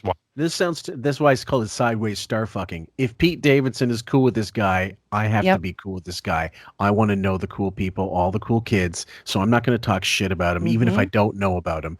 And I found that very fascinating because a real honest person would have said, who the fuck is that? Like that sounds like a douchebag, with a name like that. And that was his real thoughts, but he wants to star fuck. Okay, he's 66 years old. Machine Gun Kelly is like, I don't know, maybe 30, in his late 20s, 30. But the whole Pete Davidson connection, Pete was on the show this year, right? Yeah. Maybe twice now. I forget. Maybe. Yeah. So he's like you said, it's sideways. It's like he's name dropping, star fucking, and he's warming up to him. He'll be like, oh, at first I didn't know you and you took me off my guard. And then I saw this and this, and this is how I fell in love with you. Yep. And blah, blah, blah. It's gonna be a love fest on whatever, Monday or Tuesday next week. Mm-hmm. So right after this comes out. Yeah, but it's completely lateral. It's completely predictable because any connection, and so any SNL connection, he's looking to fucking like lather them up as much as he can to get to the next, like to step on their back to get to the next person. So while I'm waiting for this fucking guy was so good, was such a, oh my God. I went, My whole attitude about the dude changed. The guy was fucking Machine Gun Kelly. He can be. Look, I debate the name Machine Gun Kelly, even for a musician. Just be Richard Colson Baker. Now the thing I believe, and this is just my opinion, guys, I don't have any proof. If the blind item is true and the guy's closeted and Howard knows that, that's why. That's the only thing. And he thinks he's cute or whatever the fuck. That's the only reason to have him on. It's not because he likes rap, because we know he hates music. He fucking hates any kind of music. Doesn't matter. What he tells you, and this whole week of Bonham fucking rolling out the corpse of John Bonham and going on bullshit and calling up Lars Ulrich and getting all this, who's the best drummer, this kind of discussion you have when you're 14, like maybe 13, 14, 15. And he's 66? 66 till January. Jesus H. Christ. And he's, by the way, done this, I don't know, once a decade for the last 30 years. Yeah, absolutely. If not more. Right. The thing about Machine Gun Kelly is he fits his profile. He's a skinny twink with tattoos like Adam Levine. Exactly. He's his sexuality is questionable. Right. He's got, music background, acting background. It just all sort of fits the profile for what he probably fantasizes and looks for on his webcams. Oops, did I say webcams? But on top of this, if he's hot or moderately hot in the business, Wig wants a piece of that. He has to get as close to whatever celebrity, however fleeting it might be, as he can, just for the purposes of the show, and of course to socialize, because when he does the odd time he gets out of his fucking mausoleum in the Hamptons. Real quick, he could be a Buckwald connection or a favor. Just saying, putting it out there. We could possibly even find that out. The next clip is called "No, Marianne from Brooklyn Doesn't Sound Scripted, and Liberace Was a Poonhound." I miss you. Oh my God, Howard, I missed you so much. I love you so much. And I'm wondering, with all this talk about COVID and people maybe returning to work, have you thought about it? There's 37 days left to the contract. Have you been thinking about it during your off time? Okay. So we was directed to call him because, and he does mention about Jim Meyer on the 15th or 16th, but I didn't call that clip because it's just ass lathering. So this was brought up on purpose to bring up the fact that he's in contract renegotiations or not, as the case may be. She is his voice box, squawk box, I think is a better word. And she will set the agenda. She was the one that started off the blackface conversation back in June when the controversy was going on. So now she's his squawk box for contract negotiations and still trying to push that agenda. And he's all, I love Jim Meyer. I love Scott Greenstein. This is the best job ever. Right. But it's also a time of year where we're going to see a lot of, he's going to bring up all the stuff he's accomplished in his past, and he's going to be heavy on guests. He's going to bring in a lot of guests this year. And that's just to show that he is a viable, like having Machine Gun Kelly shows that he's current and relevant, but we all know the opposite of that. So go ahead. It's like I think it was Angelo Dundee, Muhammad Ali's trainer, would tell him, look, I don't care how much shit you're getting kicked out of yourself in every round. Near the end of the round, start a flurry of punches. That'll impress the judges late on. It's kind of the same shit. He's going to gas himself up so much to make it seem like he, and he'll go on I did this and I was the, progenitor of, shock radio and this and that. And he'll just show all of his fucking merit badges or his lifeguard badges all the way up to gray and then tell you, I deserve this. But, and the whole Jim Meyer thing is something we could discuss another time, but could you please read number 5? Yep. Okay. Yep. I love working for SiriusXM so much, I sued them for listener bonuses I didn't actually earn. About going back in 37 days? Yes, about resigning. Robin, the contract's over this year, December 16th, 2020. That's the last show. You got a good point. I didn't realize how close it was. Like, what month is this? September. This is September, yeah. October, November, December. That's it. Show over. That's it, Howard. Contract up. You're right.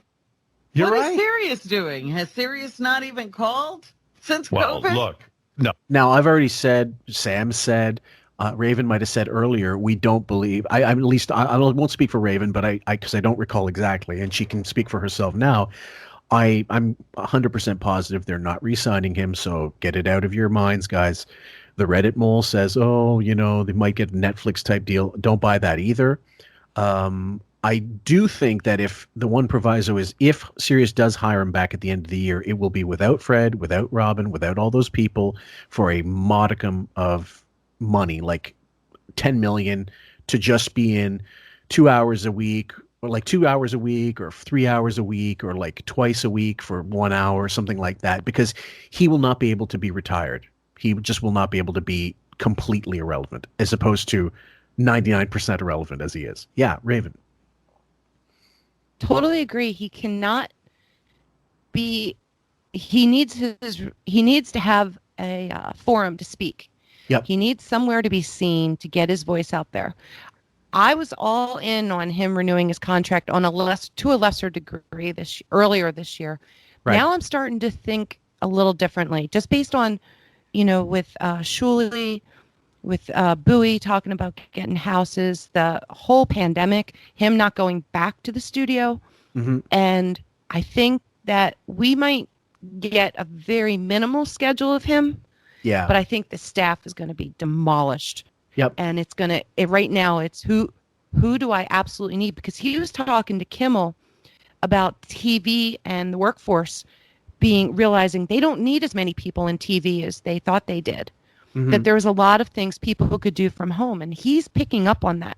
He took a lot of questions from Jimmy and answers that I think he's going to apply to his own business model, which will be like bare bones staff. Mm-hmm.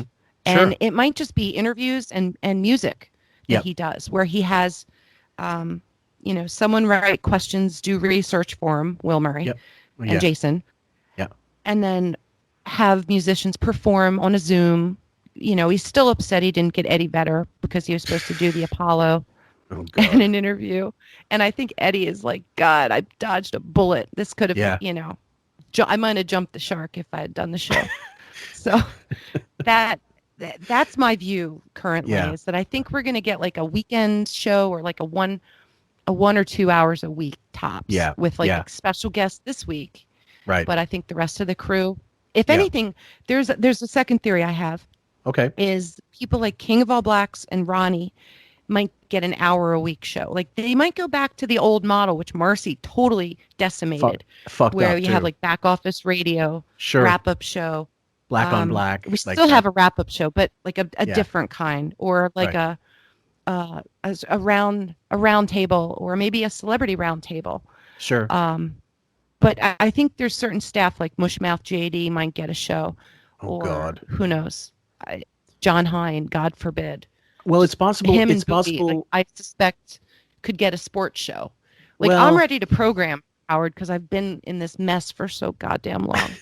Well, the thing is, if they got the rights to the archives. So if they had regular Howard on rotation, and the problem is, of course, if he doesn't relinquish the editing aspect of it, and they decide, well, we're just going to run them unedited, and we don't care about the negative, the awful bad content in there, that we might need a crew around to discuss it, like to talk about, do you remember that day, and what do you remember from that day, and do a sort of like a VH1 storytellers type show with that. Mm-hmm. Originally, my thought was he's just going to reduce by an hour. But this was before COVID. Early in the year, I thought he's just going to finish later or start an hour later. And you're right. Now that this has happened, I think he's thinking, well, fuck, I don't need to do this. And you know who's the real genius about all of this way back when was Jay Thomas. He's the one who told him in 2006, you're stupid. I do my show in North Carolina. I don't need to be there in the guest with the guest in studio. I'm not looking at you. Do you feel like there's no connection between us? You can still hear me. And he was right. God rest his soul. Jay Thomas was the best. That was a radio. Rest in peace, Jay. He should have got. Miss you. But he was such a smart guy. Oh God, and such a wicked storyteller. Like he couldn't even. So they just recently, Wiggy started going on about the Lone Ranger story, which, as funny as it is nothing compared to the after story he told on the Gilbert Gottfried podcast, which made me fucking die laughing. Did you hear that one? No, I didn't. he was one of the first guests on the Gilbert podcast, and he talked about how Clayton Moore wanted to know if they could find him some entertainment. So they found a girl who would fuck celebrities, and so he's talking about, hey, listen, her name was a color. Don't you like her last name was a color? You don't just pick a color. Tracy. Tony Orlando's in town. He sucked Tony Orlando off, and tell us about it, that kind of shit. So they hooked him up with Clayton, and he said he showed up at the door with Lone Ranger pajamas on, and he had equipment. Ooh. Anyway, yeah. So Clayton was a bit of a wild child. Oh, Sirius calls every week to say how you doing and what do you want to do, but I don't have any discussion directly with Sirius about it. My agent, Don Buckle. Yeah, I haven't heard anything. Usually he lets me know if something's going on, and I said to Don, don't even let me know if something's going on. Oh, you because I don't want to. Bad acting. So what? Don will come to you and say like X, Y, and Z, and then you'll contemplate it. Well, obviously, you're not going to fucking reveal anything anyway. You never have. You still don't. No. It's only through court transcripts that we've been able to get your old contracts and find out exactly what the fucking deal was, even with certain information redacted. But that's interesting. Robin said that. Go ahead. Yeah, it goes along with there was a thread today. Like, what does he love not knowing or acknowledging? And this is another perfect example. And Robin too. Yeah. Wow, Howard, this is heavy duty. This is my God. I mean, don't forget, I've told Don like for a year or two the way I think it should go. But one thing I will say is I do love this company. I've never actually really loved working for people the way I love working for these guys. Yeah, I've never heard such horse shit in my life. And anyway, guys, you can put it together. It's not too hard to figure out. This next one is called Jim Meyer : tongue bath. The two main guys of this company, I've met one of them. I haven't even met the guy who really owns the company ever, and that's the best kind of boss. I don't know that guy. That's how fucking awesome this guy is. He doesn't bust my balls. He doesn't bother me. I don't know him. He's busy elsewhere. Good. Yeah, he's busy buying up everything else, and I'm like, God bless. Well, I think not only are they great, and then this guy Jim. If anything, now I think he's referring to the Pandora. They bought Pandora, if I'm not mistaken, or Stitcher. They bought Stitcher and Stitcher, Pandora. Yeah, which is obviously they're trying to get a toehold into podcasts, and that's the way of the future, and that's what's making him obsolete because no one's going to pay. The subscriber numbers are not going to pay for him anymore. They just won't, and they know he doesn't have the numbers. So I guess marquee value, that's the only thing he had left, and he's got very little of that left anymore. So last 10 seconds of that. The thing I worry about is, will Jim stay with the company? I'm more worried about if Jim signs up with the company because Jim's the best guy I ever worked for. Why don't you put that in the contract? And I left that in there, guys, because in the same week or within a week, he resigned and got replaced by this Jennifer Vitz or something like that, and who's a lot younger. And I think it's a Don Corleone situation where he promises, I'll never be the one to break the peace, and then Michael comes in and kills the rest of the family bosses. So I think she's coming in to be the hitman, and she's the one to be the hard ass, and they're going to say, look, just shit can him. The same way he brought in Marcy to put his staff in line. Sirius said, get rid of him. We don't want him anymore. You can be the one that does it. Yeah. Her background's in TV. She worked for AMC channel on. Oh wow. With The Walking Dead, with Better Call Saul, Breaking Bad. So that's her background. I don't know how many years she's been there. Okay. That channel does pretty well, but The Walking Dead just got canceled. I don't know. Better Call Saul's got one more year, and that's it. One more season. Mm-hmm. Well, that's interesting. If that's her background, TV, I don't know why you'd make her the CEO of a fucking radio company then, satellite radio for that matter. Go ahead. Unless you need a henchman. Yeah, pretty much. Do your dirty work. That's the way I figure it. So they just wanted someone to be the axe holder. So this next clip, I know you wanted to get into this one. Ralph and Wilding work up their fruity boss regarding Aaron Carter. Now, I didn't know anything about this until the show. Aaron Carter was a brother of Nick Carter, who was the Backstreet Boys. Yep, you got it. Okay, and he jerked off on a webcam. Correct. This is how hard up. Is this how low the barrel that has gone? Like There's it's a website called Fans Only. So yeah, celebrities can't go out and make money. They can't walk red carpets. Their narcissism needs to be fed. And what a lot of them, like Bella Thorne did this, but she made like $2 million in a day doing an OnlyFans thing where people pay money and you get to see them like in like for her it was skimpy bathing suits or you can ask her to do stuff. You can ask her questions, get a little more personal, kind of like a long format Cameo, but you interact. Okay. And so same thing, this guy, Aaron Carter, caught Chris Wilding's attention, who paid for it, and then Ralph glommed on. Because he never pays for anything. He doesn't pay for anything. No. Yeah. He's a freeloader. Okay. So this one might be a little long, but bear with us, guys.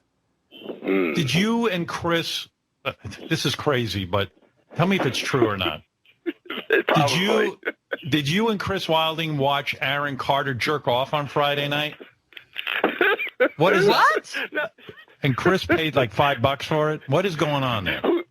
Who didn't? Who didn't watch Aaron Carter jerk off? No. How do you get to see that? Something like that. He was selling tickets? Oh, and by the way, guys, I should preface this.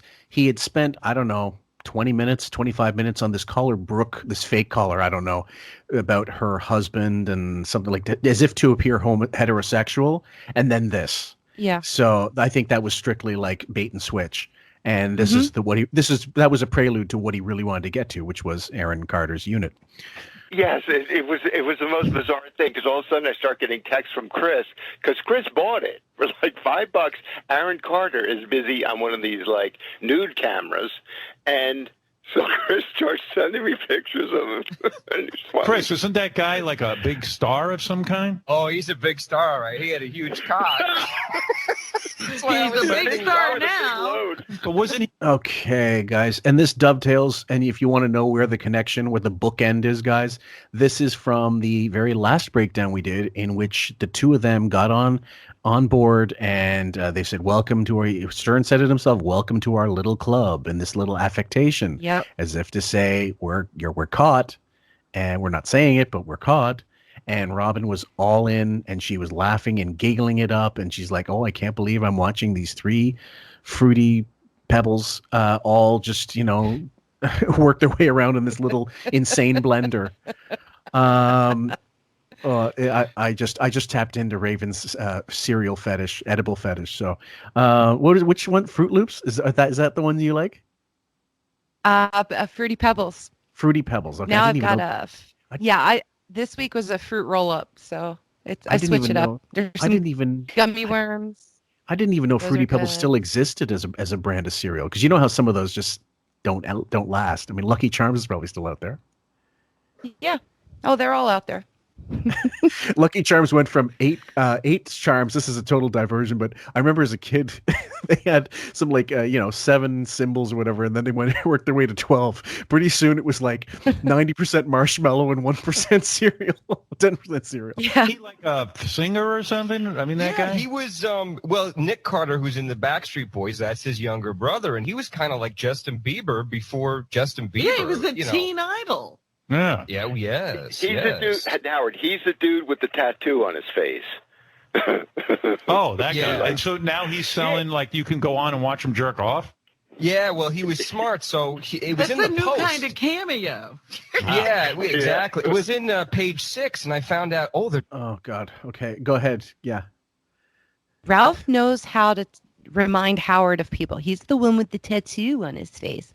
Like, they've got an inside joke on that. I don't know. I'm just... Well, didn't they do the Backstreet Boys parody?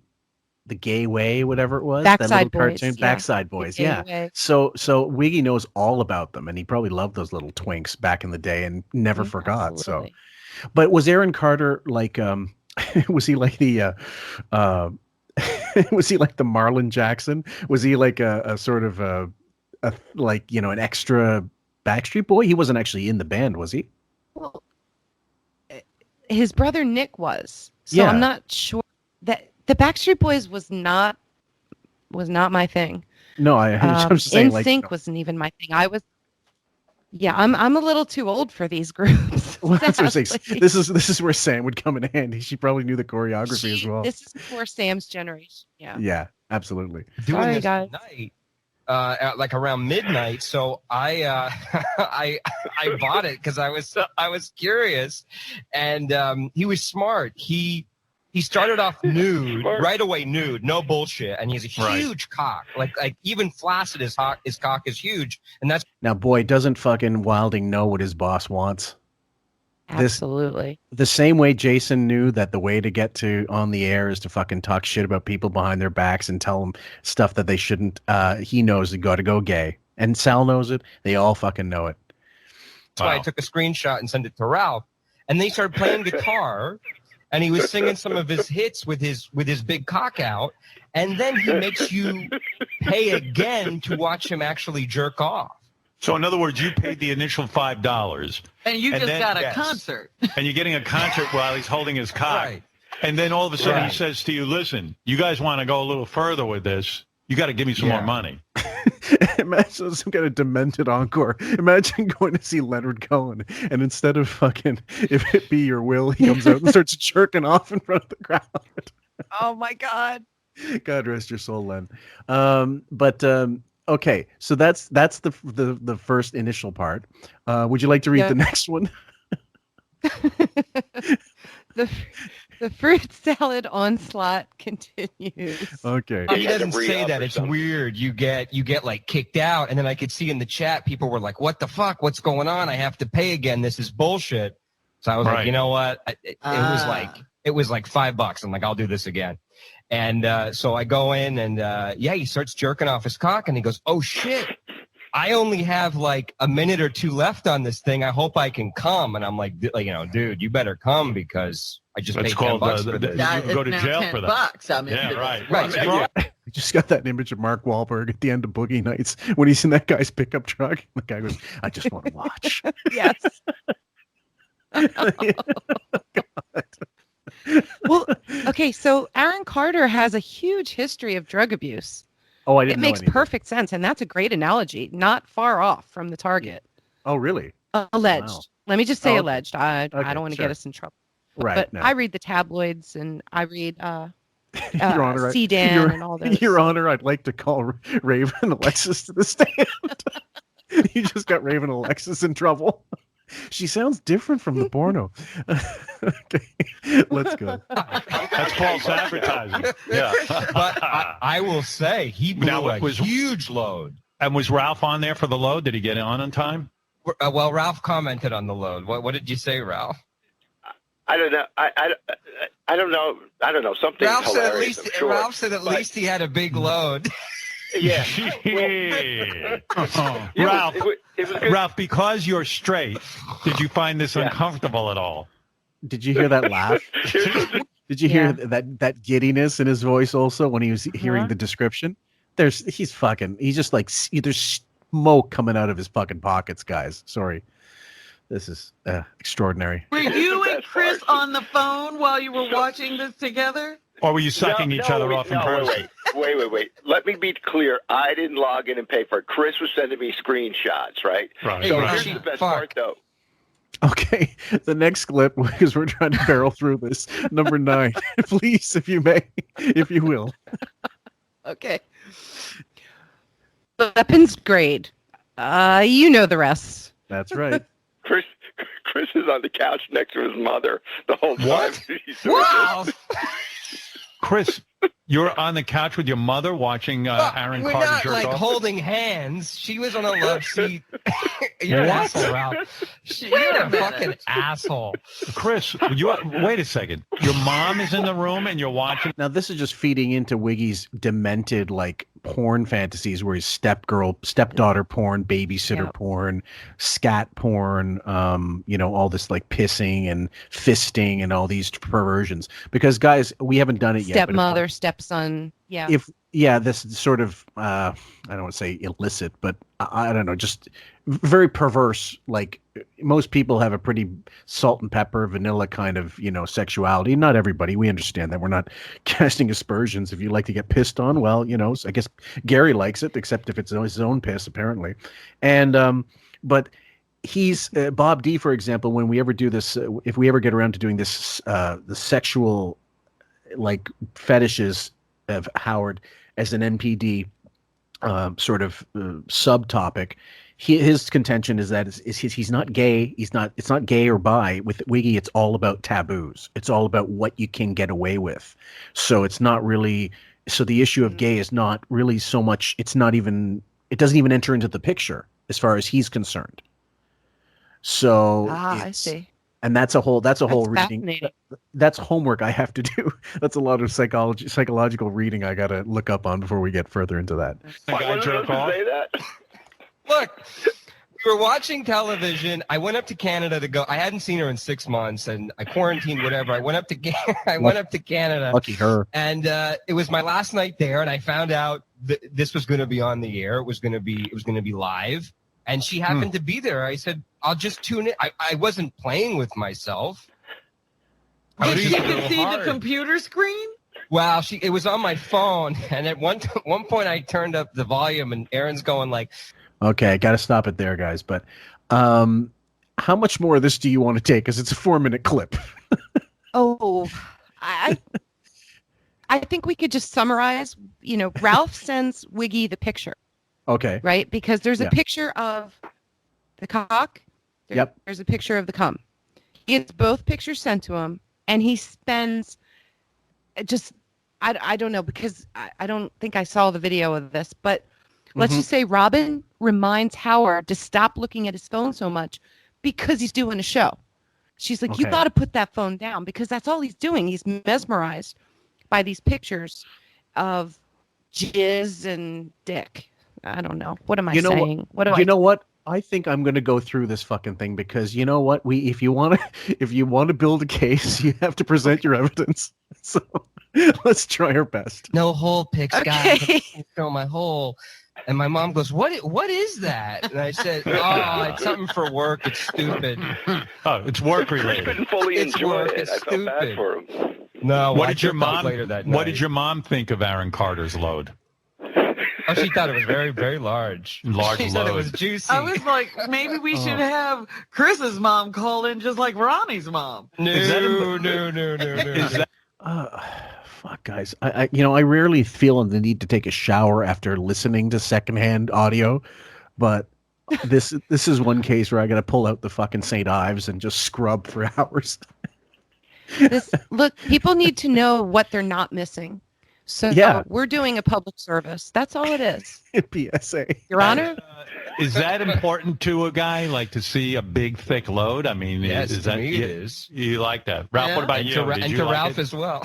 oh my God! That's important. That's just important. Like, if I'm going to come, like, if I didn't have a load when I came, that would be a huge bummer. Like, right. So Aaron Carter is a guy now who will, like, I guess. How many guys were watching Aaron Carter jerk off? Do you have any? Oh, for fuck's sake! Like, the detail. Why do we need any of this fucking detail? Answer me, please. Somebody in the other regions of the world. Yeah, exactly. Wait, there's a rumor going around that one of Wiggy's fetishes is webcam guys. So this is right up his alley. This is perfect. That was the I saw that on AGC main page. Yeah, it was on CDAN, but there's a larger site that puts them all together, makes it easier for you to peruse all the blinds. I'll send you the link. Yes, I need it. I lost it. I had it, and my computer died, so I need a new one. But he's asking questions because this is right up his alley. He wants to know how many people typically watch. Just play the clip, please. Yeah. Okay. Idea. Ralph, you gave me a number, didn't you? No, I was trying to figure that out. Like, he probably made, like, I thought he was stupid. Like, like, this is a career-ending thing. Then I'm thinking, like, maybe this guy is smart. Like, he probably made a shitload of money. Yeah. I thought he did a really good job. He came on nude. There was no bullshit. Really I didn't like I know it's 7 on 10. I didn't like that he made people re-up, but you know what? It was worth it. He blew a very big load, and at the end, as a bonus, he showed off his feet and shaved his pubes. Okay. Your intermission, ladies and gentlemen, just to break up. Yeah. Keep going. Oh, really? You mean after? Boy, this after was a jam-packed show. After he came, he shaved his pubes? Yeah, and then people were in the chat for some reason. This man gave you your money's worth. Hey, the guy's an entertainer. Let's be honest. And by the way, I only gives paid. and give. You know, you want an analogy? This is like the every 30-second break of this is like the gay 4x100 relay in the Olympics, where one guy hands off the baton. It's like, I can't take anymore. I think It's a breather. Like, yeah. Oh my God, catch my breath. Okay. Yeah, get your rest. I only paid $10 Canadian, so it was only like, it was like nothing American. But Right. people were very upset in the chat. They didn't want him shaving his pubes. No, don't do it. Don't shave your pubes. Don't shave your pubes. Like Why that was was it- the I disgusting thing. Yeah. Right. Yeah. They like Where his did he feet, come? though. Like, does he come like Oh. on the? Yeah. So he has. I'm trying to he find the has his- pictures. Oh, Ralph.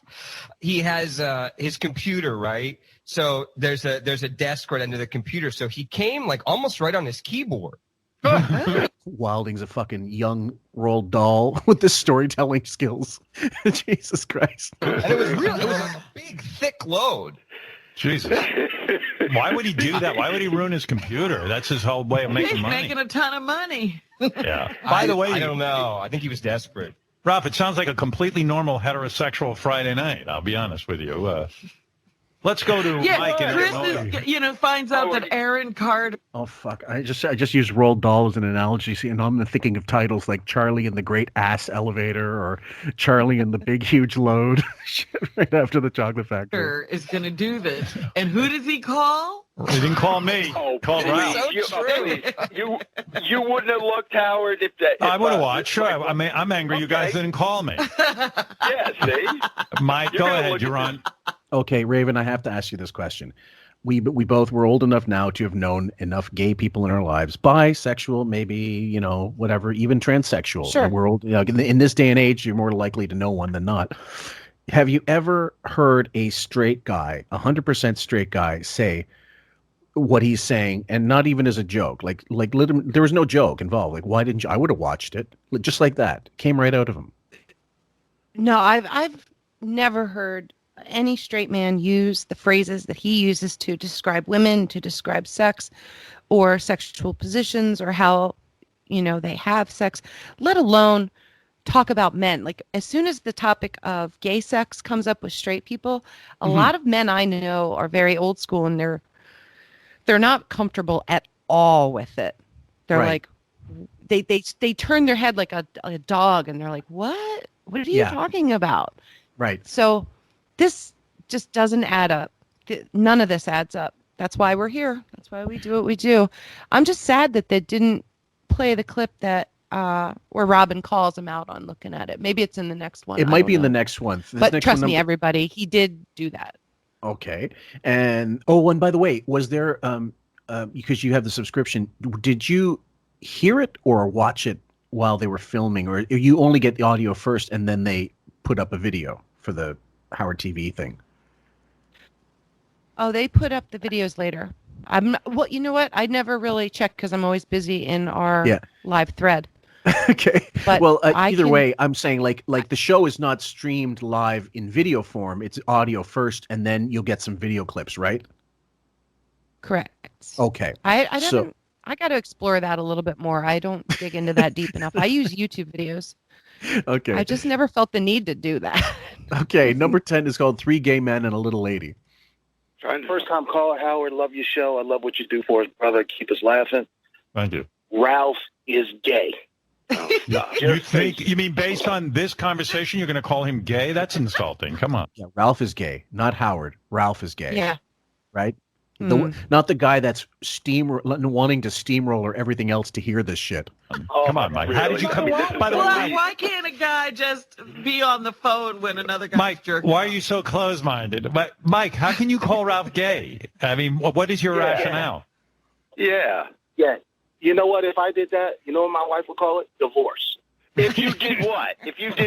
You got a text from a friend and you looked at your friend's text? What are you, stupid? I wasn't watching it. And even if I was, so what? Okay. So real caller or a back office caller? Back office. Yeah, absolutely. Yeah. He, Because number one, his connection's too good. They don't attack Howard. Yeah. No, sorry. Howard's the one providing the platform for this content. Yep. He's the puppet master directing the content or the non-tent that we're getting. So he's the one you blame. Come on, Ralph. 30 years now, and now we're worried about if Ralph is gay, but we've been suspected it for this long, and he failed that polygraph test too. I think it was deceptive. Okay. Loosen up, baby. Get on the. Well, let me ask you something, Ralph. I'm kind of like thinking Mike might have something. Did you masturbate that night thinking about Aaron Carter like Chris did? No, not at all. And I was a little disappointed. He didn't have a nice ass. Oh yeah, his ass wasn't great. That's true. His ass was really. That's okay, guys. I gotta fucking end this here. I'm revolted, and I say you can be gay friendly and still be disgusted by a certain type of conversation, and even straight conversation when guys get real super graphic. I'm like, I've never been about that, and most guys are not like that anyway. So I find that very distasteful. September. Okay, yeah, go ahead. I hit my quota for thick ropey load comments, so I'm out on that too. Ages ago. All right, we'll get into September 9th. Let's see if I can, first of all, find the folder. It's not. Oh, there it is. Okay, there's only 4 clips for this one, and actually 3, so we'll be able to get through the 9th pretty quick. Number 1, please, Raven. Wiggy needs a therapy tutor. Okay. My shrink evidently describes that. I mean, maybe I'll scratch that. I'm not going to get into it, but he describes that I am unlike any patient he's ever had because of something I do in therapy, and I was like really self-conscious about it. Well, fuck it. I mean, he says I talk not too much, like I don't spend time thinking about anything. And do you prepare before therapy? No, I do not. But I do. I don't. I thought. Now, this is the truth, guys. Any of those early appearances of him on any fucking talk show, I imagine that's exactly what his therapy's like. And he's already admitted this maybe 12 years ago on Sirius, where he said he goes in and he performs for the fucking psychiatrist. It's all shtick. Mm-hmm. If he's still seeing one or if he's still talking to him or video conferencing, whatever the fuck. Because some of us think, and I've thought also that he doesn't actually see the psychiatrist like he says he does so regularly. Well, the therapist allegedly gave him feedback that he talks too much and he doesn't listen. Well, that's the same feedback I'd give him for his interviews. He talks over people, doesn't listen to what they're saying, and starts in with like another question, like just boom. Right, and we have a special example of that. We'll get to play another time if we don't get it tonight, but we'll definitely get at it again. But it's a running gag for us. But yeah, absolutely. And originally the clip was, and I'm sure I'll find it and we'll play it in a future Bob D segment with Sam. Was that he goes around in circles with psychiatry. He basically doesn't actually get to the root. Anytime he makes some kind of progress or so-called progress, he decides, no, I'm not going to go that way. And then they start again. In other words, basically nullifying any kind of presumed gains because something about him won't accept the fact that he's mental. So that's the narcissism, I believe. It's not my fault. It can't be my fault. So that's it. No. So anyway, let's continue. If you're on the phone to your therapist or on Zoom, that you have to talk in order to, I don't know, he describes You're doing it wrong? I'm doing it wrong. Evidently, he has no patient that does it the way I do it. And I don't know, I've watched movies where people are in therapy, they seem to talk. Well, a movie is not the way you judge things. Well, that's the only way I know how to be. I don't know how to be in therapy. Fuck's sake. I really don't. I've never figured it out. So he watched Good Will Hunting and he figured he's got to be like the first guy. Where's he touching you, Will? Down there. All of a sudden, he's got. Anyways, sorry, guys. I'll crowbar certain impressions in. You got something to say before I go into clip number 2? Just that Robin has no room to talk over there with her own narcissism and being God. Oh, you do. Oh, like she just shut the fuck up, Robin. The queen of hot. Number 2, if you don't mind. Wiggy's therapist now thumbing through the Audi catalogs. There you go. Is that true? No, of course not. My therapist never told me I talk too much. You're supposed to be there to talk. My therapist says I talk too much. You should fire him then. Seriously. I mean, you're paying. Wait a second. A guy that you're paying a stupid amount of money to listen to you told you you're talking too much? Think about that. I talk way too much. He says I don't. That's insane. Yeah, and I'm like sitting at home scratching my head, going, "Well, what should I do? Just shut up?" What? I mean, I'm going to be on the. Okay, and Gary, this isn't the first time Gary said, and a bunch of people have said, "Well, fire." Well, after a certain while, if you're clearly not working, just quit the fucking thing. You know, he lashes out, which is unusual for him. Yeah, but Gary also, if for those who are not in the know, from what I understand, and we didn't play clips because it's from days where we just didn't bother. We haven't been doing the breakdowns. He had knee surgery, both knees. Bowie. Gary did. Yes.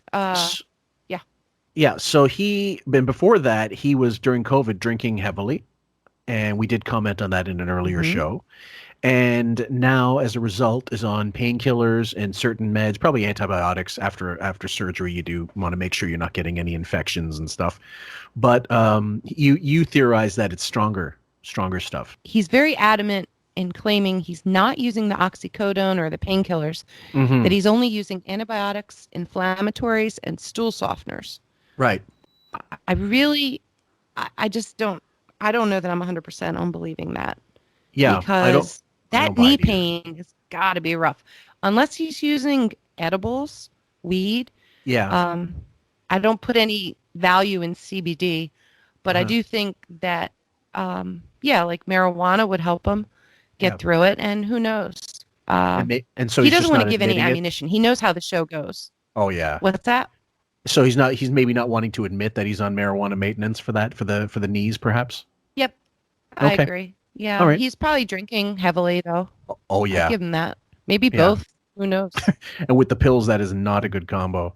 Phone or the Zoom for 45 minutes and not say anything? I got to ask you, do you ever sit there, right? Like you've been with this guy, what, for 10, 15, 20 years? At least 20, maybe 25. Okay. The years, every fucking time he talks about how long he's been doing therapy, the numbers are wrong. So guys, it's pick your, choose your favorite answer. At one point in 2010, he says, I've been doing it for 10 years now. Then in 2005, he says, I've been there going in for like 7 years now. And then he says, he did the couples counseling, which he admitted to actually, not in so many words. So which is it? Like, how long has he been doing it? He's full of shit. He doesn't know. You're telling me you don't know when you started something that you don't stop talking about? Bullshit. So very sketchy. Yeah. So he's sort of just like kitchen sinking the whole thing. Oh, it's 20 years, whatever. That's the easy number because he's such a simpleton. But it's at least 23 years now, according to, when he started seeing couples counseling with Allison in 97. Do you ever sit there and get angry that do you ever imagine he's driving a car because of you, or he put a wing on his house because of you? Does that ever cross your mind? No, I'm not resentful about the money. I know that he's a pro and he deserves to be paid. Everybody deserves to be paid, but he's lying. Actually, I have a clip of him, and I'll play another time where he says, "Jesus, yeah, it does make me think about how much money I've lost." So he's never not thinking about money. He's full of shit, and he is really helping me. But does he saying that you talk too much in your sessions or just in life? No, it's my session. He doesn't know about in life. He knows. He doesn't know me. But you tell him what you do in life. I mean, but you're supposed to be there to talk. I don't understand. I know. I don't either. That's why I go, I don't understand what he's saying. What do the other patients do? I said, can I sit in on someone else's session? See how. Okay. So just one sec here. They do. Yeah, maybe you'll figure something out. Yeah. I guess you're supposed to think about what you're talking about. And I thought I was, but so now I just stay quiet. But now you're not being. But that's a reaction. That's not. Yeah, I don't know. I don't know what you really want to do. It's got to be over soon. I mean, this What, whole life or this therapy? Yeah, life, the whole experience. You know what I mean? It's gotta end at some point. No, I don't think it does. If it does, what's your take? Do you think he's still going? Because I don't think I ever got a definitive answer from you. I think if he gets himself really worked up, he's got like a bat line to call and put out a signal to the therapist and be like, okay, Beth did this. I'm really mad. I feel like I should have to, just start bitching to the therapist and then wait for the therapist to like get some kind of advice on something. Right. But I think it's only like in an emergency situation, perhaps. Okay. So if as needed. Got no one else to bitch to. As needed, yeah. Okay, wow, that's an interesting theory. First of all, I didn't even know that was possible, but I guess if you got enough money, you could have a number for anybody. Sure. And I would say that would make more sense if he agreed to pay the psychiatrist even more for like an on-the-spot thing. Like, because it's so inconvenient. True. All of a sudden you're calling me out of nowhere, or you message me, you need to talk, and this is maybe really inconvenient. Make it worth my while, Junior. All right, let's see. When he's on his yacht out in the Mediterranean, it might be really hard to get a hold of him sometimes. Doing coke off of 16-year-old strippers, yeah. Okay, let's see. I mean, if someone told you had cancer 20 years ago and you went to see a doctor every week and you weren't cured after 20 years, would you still go to that doctor? Well, I think the word when it comes to psychotherapy or cured therapy, is the wrong word. Yeah, cured is the wrong Robin, word. you said you were cured. No, we busted her balls said and said she was cured. I said that, but I don't think with therapy, like there's a cure. I think it's a way of like maybe changing some of your patterns. And Bob D, you definitely got to get a hold of this one, because doesn't that go against the grain? I mean, in modern psychology, it's goal oriented, is it not? Yeah, this is right up Bob's alley. I feel kind of bad, like taking some of his thunder here, but Wiggy's kind of got himself backed into a corner. Bowie's like just throwing down, and Robin's all like, "Oh no, I'm cured," and he's trying to deflect any way he can, but he's just like, I don't know. He can't get out of this fast enough. But they're both coming at him, so let's see where it goes. You can hope for like you becoming a little bit better of a little more comfortable in your own skin. You know what I mean? I think that's what you hope for, so you can cope a little better. Maybe learn some different kinds of skills. Right. Communication skills, coping skills. Yeah, I mean, learn to be a better parent, learn to be a better husband, blah, blah, blah. You're 66 years old, dude. What fucking learning are you going to be to your fucking grown daughters? Imagine if they're hearing that. Imagine if any of them has, and I'm sure they all have free Sirius or whatever the fuck. They can listen anytime they want to. Although it would make more sense if they didn't, because you didn't want to fork out for it. But imagine, what would you do if you were like Emily or Ashley and you had to hear this, that a 66-year-old guy was still talking about going to psychotherapy to be a fucking better father? Oh, I'd be doing some heavy drinking. I'd probably throw in my computer or my radio, whatever, across the room. Like, I would have a target with his face on it, and I'd be going to the gun range. There'd be something. I don't know what. Absolutely. I can't handle the hypocrisy. No. I wouldn't have lasted in his house. Probably not. Number 4 is called 2 Millionaires Shit on the Hack Pack Wrangler. Why is Howard coming down on Shuley for moving to Alabama? I'm not coming down on him. Let the guy live his life. No. Oh, listen, you can't tell Shuley anything. Welcome to the South, Shuley. You're in a place where people say please and thank you and yes, ma'am, and we're glad to have you. They also say Jew boy out there, I think. I was going to say, then they hang you from a tree. No, listen, Alabama, I'm sure, is very nice, and I wish you luck out there. What can I tell you? I don't give a fuck. Go wherever you want. Sit there. I'm not your father. Now, by the way, and we love our, quite frankly, fans who come from all over. Well, like, if I could tell you all the people getting on the Facebook group lately, they're from all walks of life, different countries, and mostly within the United States, admittedly, but from all across. And I hate that horse shit. Like, I mean, I'm sure there's some stereotypes of the South and other Southern. I don't know that Alabama's the South. Forgive my geographical knowledge or lack thereof, guys. But no, it is. You're right. Yeah. I mean, that whole, like, first of all, they were playing Deliverance music. That's it, like Deliverance. That's actually that's like the Mississippi, isn't it? That movie. It was based in. Oh, wow. I Yeah, think. I know Fred was playing a lot of banjo music this week, and Yes, I'm not pretty sure on Deliverance. I'm looking it up. Yeah, no worries. So either way, when they do that stuff, it makes me annoyed because it just sounds like more Manhattan fuckery, like big city assholes shitting on the. Yeah, go ahead. Georgia. Takes place in Georgia.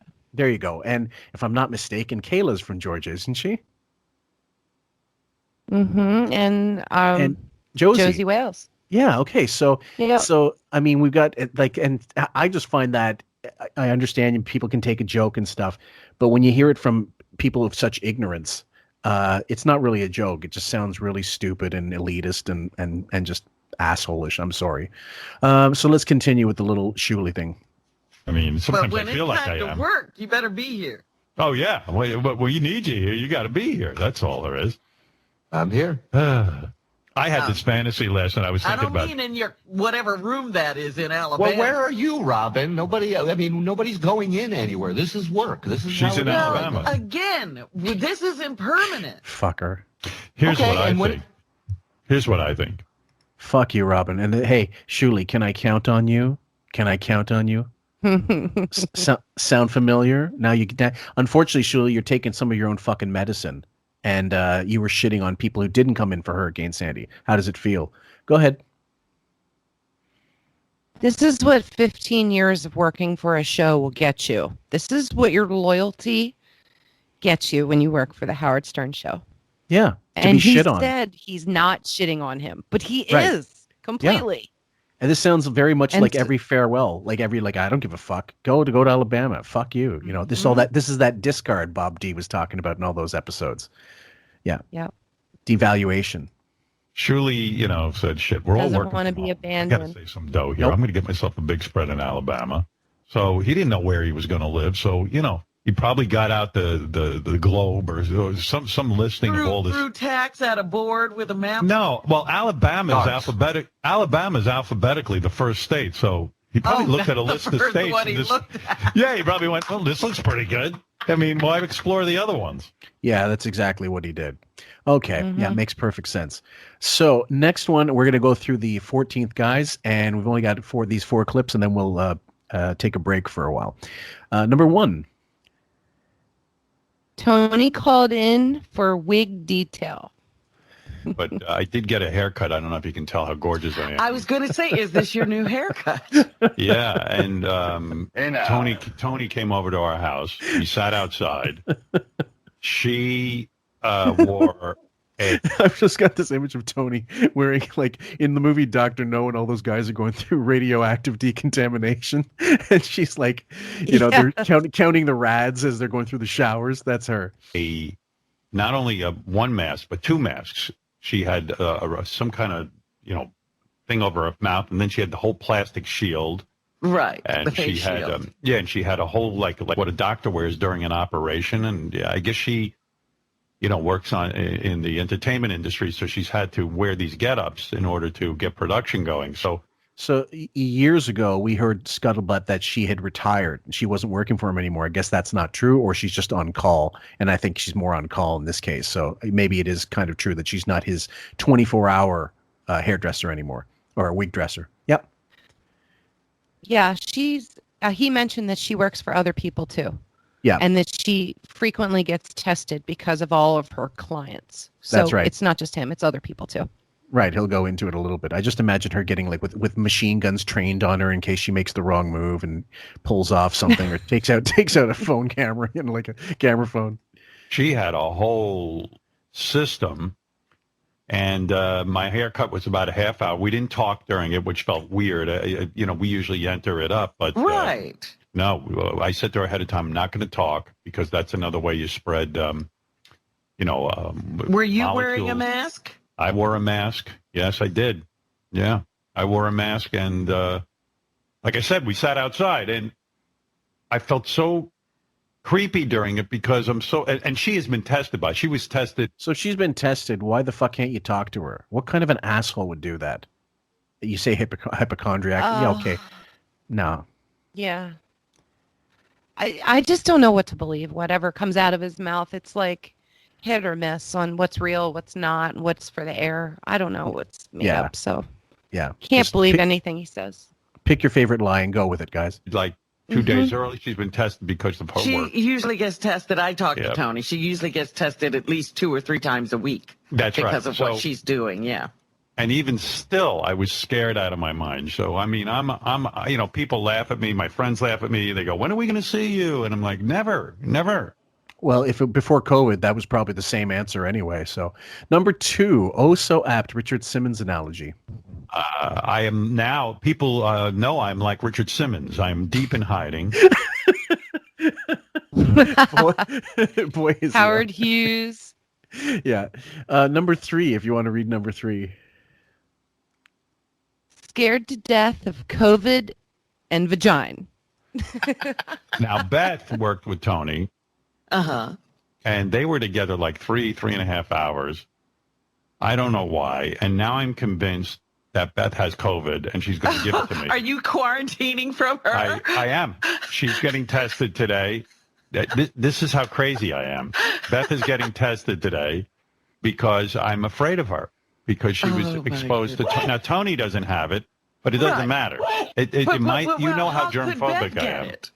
So I know you have something to say about this. Go ahead, because there's more to it. There's another 30 seconds where he explains a little further. But go ahead. Okay, so real quick, just to break up these clips, 30 seconds. If Beth had to quarantine or go, isolate and get out of the house, who's going to take care of those cats? That's my whole thing. So he goes as far to say that like she went to bed with them, but she must have snuck out because she felt bad later on. Like that was total bullshit lie. We know that. Yeah. But I'm just going with the cat theory of he needs her there. She's the one doing everything.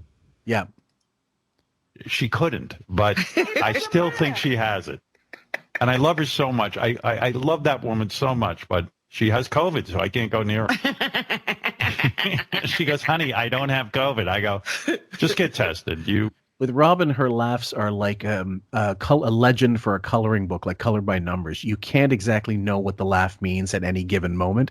It could be nervousness. It could be knowing. It could be indecisiveness. It could be like fear.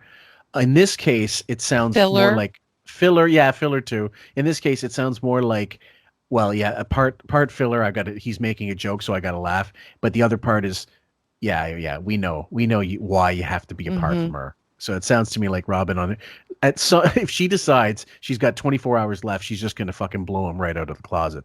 So push him, just drag him out with a fucking chain. What do you mean you don't go near? You're not sleeping in bed with her? I kicked her out of the bed. No, she got in bed last night. And I said, honey, she goes, do you want me to leave? I go, no. But I think she left at some point because she knew I was uncomfortable. I'm scared. I don't want COVID. I won't survive it. I don't want it either. Yeah, I won't survive it. Okay.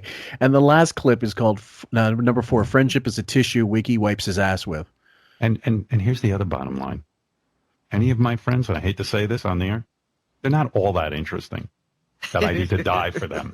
Honestly, I don't miss them that much. What an asshole. And it's interesting. The people who want to see us the most are the people I want to see the least. Well, fuck them. Is that right? Of course. I don't want to see anybody, especially that person.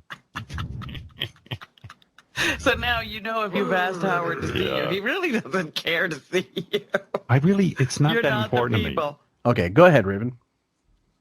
This is a great warm-up for the next round of clips because Jimmy Kimmel, close friend, wanted to see him. He said no. Adam Levine wanted to see him. He said no. This just goes to show you, like, the people that want to see him the most, he wants to see the least. How fucking rude is that? And these guys have to come in and kiss his ass the following week after he says something like that. Yeah. It's just total bullshit. I don't know. Yeah, and so explain to me real quick before we wrap this all up, and when that's the end of the 14th. So we only really have 2 days left worth, guys. So we'll wrap it all. We'll put it all together and make it seem so seamless, like a quilt of heaven. the whole idea is, do you think that what makes you think that guys like Kimmel still remain so loyal to him? Is it just blind like childhood fandom stupidity? What is it? Yeah, it's the he for so long it took him so long to get to where he was with them that he can't lose any ground that he's made in this time. And you know that in a lot of my posts I rail on Hollywood and narcissists, and they have to stick together, all these douchey people, because they can't be in the general population. They have to be in this elitist group. So there's so few of those people, you can't really bear to lose them. And in these days, it's even harder to get a hold of people. So I think that, yeah, they cling on to each other because they have outlets for each other to kind of use each other. It's a use relationship. That's the best way I could put it. Not sure. I guess that sums it up pretty good. Okay, well, I would go with that actually, because in my opinion, it's just a matter of it's just rabid fandom and not being proper super fans, like a real super fan. And again, I've had a hard time understanding why some people are still so loyal to him, except out of just familiarity and childhood memories. But that means they're not really listening, or they don't have any brains, in my opinion, because you are a discerning person. You don't go to a restaurant that sucks and say, "Well, I've been going here all my life." All of a sudden it changed changed management. Now it sucks, but you go because you were there. Nonsense. You wouldn't stick with a car brand because they started making them shit, but you've driven Toyotas all your life or whatever. So why would your radio habits be any different? Anyway, give me one sec. So here we are with part 2, guys. This is not a particularly seamless. Oh, fuck it. I think it is seamless. Transition, because we had to record over 2 days. Hope you appreciate it. We found an article from the 15th written by Alexandra Steigrad of New York Post, and it addresses the the retiring of Jim Meyer, the CEO of SiriusXM. So I'm just going to read that article. It's really short. Satellite radio giant SiriusXM named Jennifer Vitz to replace its longtime chief executive Jim Meyer, who will retire on December 31st. We addressed this in part 1, to the best of my recollection. So this is not news to you. However, I purposely didn't clip the segment of the show in which Marianne from Brooklyn calls in and tries to, lather Wiggy's ass about the whole thing and how he's the crown jewel. So we're going to play the audio because I think it's a good contrast to the wording in the articles that have been leading up to the contract negotiations, which talk about, we want to work with Howard as much as he wants to work with us, and all this corporate doublespeak, which doesn't really betray anything, but it's like sound bites. It's the kind of stuff that the double talk, the double speak that lets you know nothing's happening. Like they're not renewing him. They don't care about him. And when they say, it's like what they say in LA. How do they say fuck you in LA? Trust me. So the article, the article continues a little bit. It says, his decision to retire has been long in the works. Meyer has recently been in the news for trying to broker an agreement with Howard Stern to extend his contract. Negotiations have gone on for several months, with Meyer saying as recently as last week that he is, quote, optimistic, unquote, about the outcome. So he's going to remain on Sirius board of directors and serve as vice chairman after he retires. So it's not to say that he's not going to have any pull, so to speak, but this is essentially what's going on so far. So I'm going to play the audio, and thank you, Raven, for digging this one up, because I was not 100% sure we were going to use this or not. So here you are. You're welcome. Maya. The thing I worry about is, will Jim stay with the I'm more worried about if Jim signs up with the company, because Jim's the best guy I ever worked for. Why don't you put that in the contract? What, Jesus, how have we forgotten so easily about Mel Karmazin? Where's Mel's name anymore? No, right? Gone. The best guy I ever worked for? Jesus. Sorry, Mel. At your funeral, make sure you don't sit him way at the back with the scrubs. Okay. That sounds like a good idea. If Jim leaves, I leave. Crown. crown jewel of the company, Howard. And what I like about Sirius is you, Howard. See, what I like about Sirius is you. 24/7. You know that, Howard? 24/7. I do know. I do know that.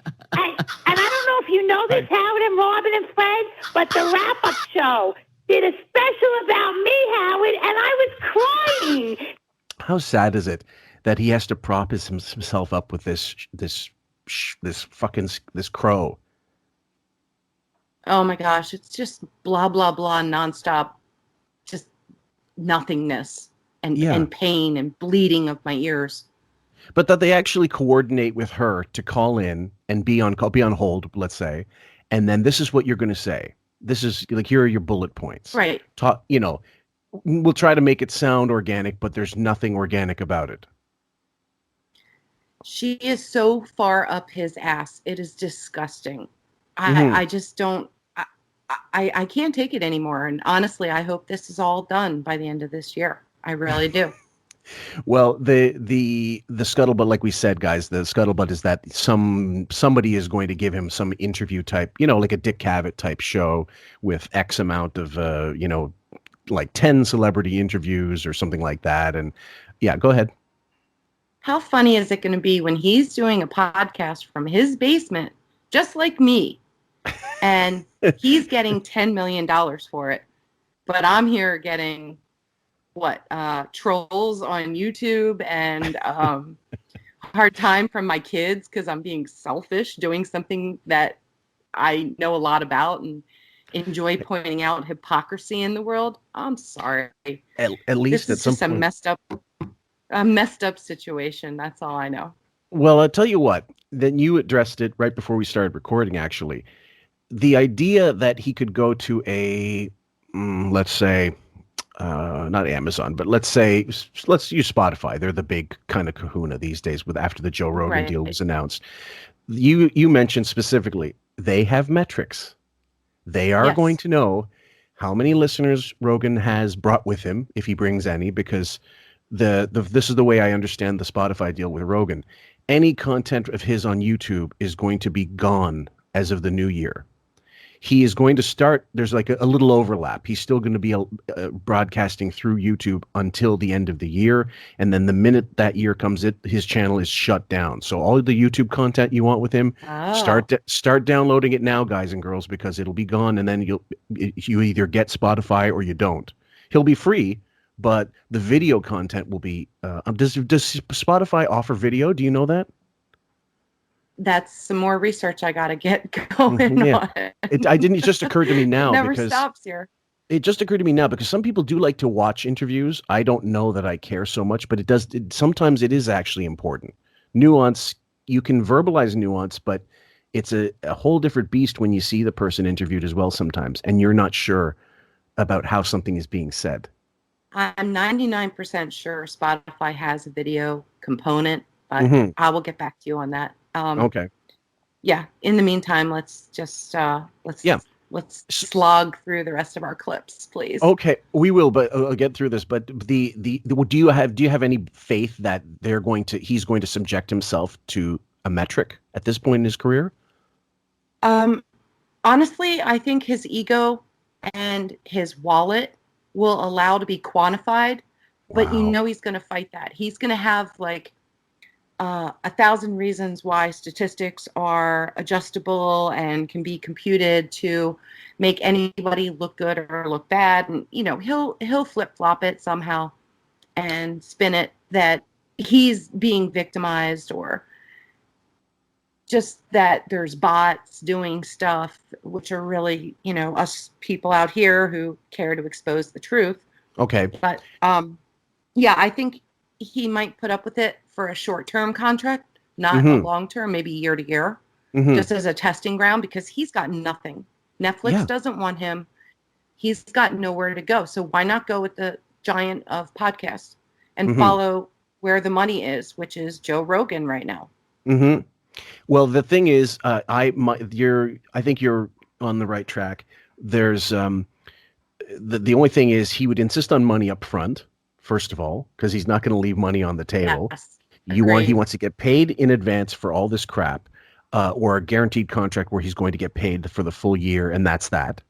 But then, if there is a bad metric, his ego will not allow. Like he will not continue if he finds out that no one's watching. Or like the Amy Schumer leather special on Netflix, he could claim that the rating system is bullshit, but he will.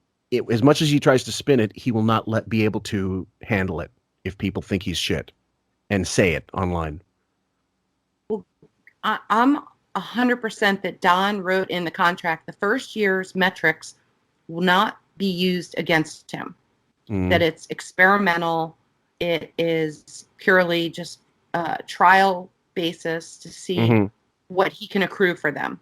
Sure. Then after that, we'll renegotiate. And like, if he reaches maybe this metric, he'll get this. If A, then B, then if Possibly. C, then D. I don't know. Don is really good at what he does. And Lord knows he wants to retire. So he's probably written this out for like the next 10 years. Because he's lucky if he has 10 more years left in him. Well, with the last contract, they were forced to throw in the tapes as like not leverage, but pretty much leverage to make the 90 million if it was in fact 90 million. But if you think about it, it's not 90 million a year. I believe it was 90 million for the full contract. That means way less than like 10 million a year for the purposes of going forward. Okay, Hence cutbacks. Yeah, hence why math-wise. everybody's like hurting and why, we think people are making way less than most people think. So anyway, we'll play the rest of this clip and listen to him lather on about Jim Meyer. They did a special about how much I love you. And Well, that's all sweet. I need is help. All right. We've had enough of that. Oh, my goodness. Oh, you haven't? Play her off. Good job, Fred. Yeah, I don't know. I don't know what's going to be, but you couldn't pick a better company to work for. I mean, they're awesome. It's a good company. I was We've talking enjoyed to our time here. It's been, what is it, 15 years? Okay. You hear the stammers, you hear the pauses, you hear those pregnant Octomom pregnant type pauses. Go ahead. Yeah, if you look at their stock, it's done nothing. Yeah. I mean, you'd be better off going to a savings account in a bank with your money than buying stock in Sirius XM company. It's just, it's so bad. Yeah. But yeah, they're going to sell it till the very end. You watch. And then save this clip. I think I messaged you that this clip will come in handy when he starts bashing Sirius someday, when they don't own his stuff. And he's, someone else is buying his is paying him marbles to do whatever crap show and he has no backbone. arrogant show that he comes up with. Yeah, absolutely. Anytime there's an advertiser, when they're advertising, he'll talk them up. As soon as they're no longer advertising, they're shit. And he's turned on so many of them. Yeah. 15 years of bliss. People think I own this company because I had a friend who called me and says, "Hey, I want to work for SiriusXM. What can you do?" And I go, "I can't do anything. I mean, I could put in a good word for you, but you. I don't really do the hiring." You don't hire anybody? No. This is the same guy, by the way, who said during that whole Ellen rant that this company came to me and said, if I wanted somebody gone, all I'd have to do is sign here, and they would, and I believe it then. I absolutely believe it then, and I believe it now. But this is like as a matter of his present contract. But and Sam and I were talking about this. He's in charge until it's contract time, and then all of a sudden, I don't know. I don't have any power. I don't have any, And then on top of that, like you remember the Hurricane Sandy stuff. My high pitched Mike. Remember where your bread's buttered on, man. If this show doesn't happen, But then when it comes time to money, I'm not responsible. Talk to Tom. Talk to Sirius. I don't have control of the, your finances. Fuck off. Does anybody really believe that? Yeah, exactly. I don't actually. No one ever consults me about it. Thank God. That's why I like this company. As far as I'm concerned, I'm out here in the woods somewhere. Well, I just noticed Booker announced that he is now working for Sirius. Yeah, Booker's doing a countdown show, and evidently great. It's very popular. Excellent. I think it's on Pandora too, or something. Okay, so that's that clip, and we're going to start on with our battery of clips from the 15th of September and the 16th, which is Tuesday and Wednesday. So on the 15th, Raven, you heard it in real time, of course, the Adam Levine interview. This is the second one of this year. Yeah, he came in 5 months ago. Okay, we covered it in our original breakdown. But what do you remember specifically from the first interview? Oh, okay. You asked for it. You're getting it. I did. Yep. He pretended that he was Adam's wife, Bahati Prinsloo, who's a Victoria's Secret model, and that he was going to be shaved and he was going to dance around for him, and that he was going to seduce Adam as his wife in a bikini and then shaved. And that's Howard's fantasy, I think. That's what I took away. Yes, and Adam was, I mean, you could hear he was audibly thrown about, like, what the fuck is going on here? Adam really plays along well. He's just like, oh, gross. And then he just deadpans it and then moves on and plays a song. So there's something feeding Adam's narcissistic drive that he needs to go on Howard and be heard or play for an audience of any sort, because he can't get out right now. Yes, and I will tell you that because I'm not a fan, I don't care about Maroon 5. I'm not a hater or anything. I do think he looks like a bit of a bandolero. But the thing is, when he on that first interview, I didn't have so much of a problem. I mean, the problem was Wiggy. When this one, I came away from it thinking if I only heard him this one time, I'd think he was an egotistical, narcissistic asshole. And it would turn me off of their music because just certain exchanges, which you'll hear, I've got some of them clipped, but and it wasn't nearly as cringeworthy in the gay way, but it was just an awful interview all the same. And how long did it go for? 90 minutes? Hour 45. Oh my God! It was like a a music 101 class. Yes. With Adam, and it was all like an essay of, here's my musical influences. Here's how I learned this and this. Right. And then he gives examples by playing them. And he'll only play a snippet or something. But it was nothing impressive. And it was also a rehash of the birthday show when he did the Prince song. Yes, of course, because they couldn't actually get Prince because, well, Prince is smart enough not to, rest in peace, was smart enough not to associate himself with a dirt merchant like Howard. So, number one, hi, I'd like to introduce you to my overindulged ego. What'd you do? I've been just listening to this adoration and really enjoying it. Please keep going. Purple Rain, when you did that, was so mind-blowing. You know, why am I echoing? The echo comes It must on. be just in your headphones because I can't hear it. You can't hear it? Okay. No. Adam, you can't hear that, can you? It sounds flawless. It does? Okay, well, great. I'll try to carry on through the echo. But anyway... Okay. Now, and normally I would, we've got the screen set up a certain way so Raven can't read them, but I'll read them for you this time because it's just easier all around. Number 2, when you shit can Scott the engineer, this happens. I thought you had shaped that, but now you're growing. You getting an echo too? I'm getting now someone's talking over you. I can't hear you. It's me talking over me, I think. No, someone else is talking over. Oh, are they? Okay. I think it's better now. Okay. Yeah, now it's better. Better for you? There we go. Good. I'm perfect. I can just, there was someone talking in the mic, but that's okay. This is stuff you're supposed to figure out in the break. Before you come back from a break, can't you set this up? So good they sent him quality equipment from Sirius to do the interview, too. That's only like a few miles away because they're in the same place in Long Island, the Hamptons. Yeah, they're both there. They're not that far away from each other. Couldn't they actually, I know this sounds, sort of low tech. Couldn't they, do you have an iPhone? Do you use iPhone? Are you an Android or Apple? I'm Android. Person? Okay. Android all the way. Okay, so me too. So I know that when I call someone on my phone, I have the recording function to be able to record the call. Right? Right. I don't know if they've taken that away in future phones. I still have a Note 4, like some Luddite, some grandfather stuck in the mud. But the sound from the audio quality from the built-in mic on the phone and recording the conversation sounds perfect. Like you don't it's great. obviously I can't introduce sounds unless I hold the phone up to some speaker, which isn't, ideal, but it would sound way better than what they're fucking going on with. And yet they've got equipment meant to do this shit like we do. but better, supposedly. It's mind-blowing. It really is. And But that's what we get. That's welcome to the Howard Stern show, right? So each show is going on his CV headed into renegotiation, and this is what you're putting on.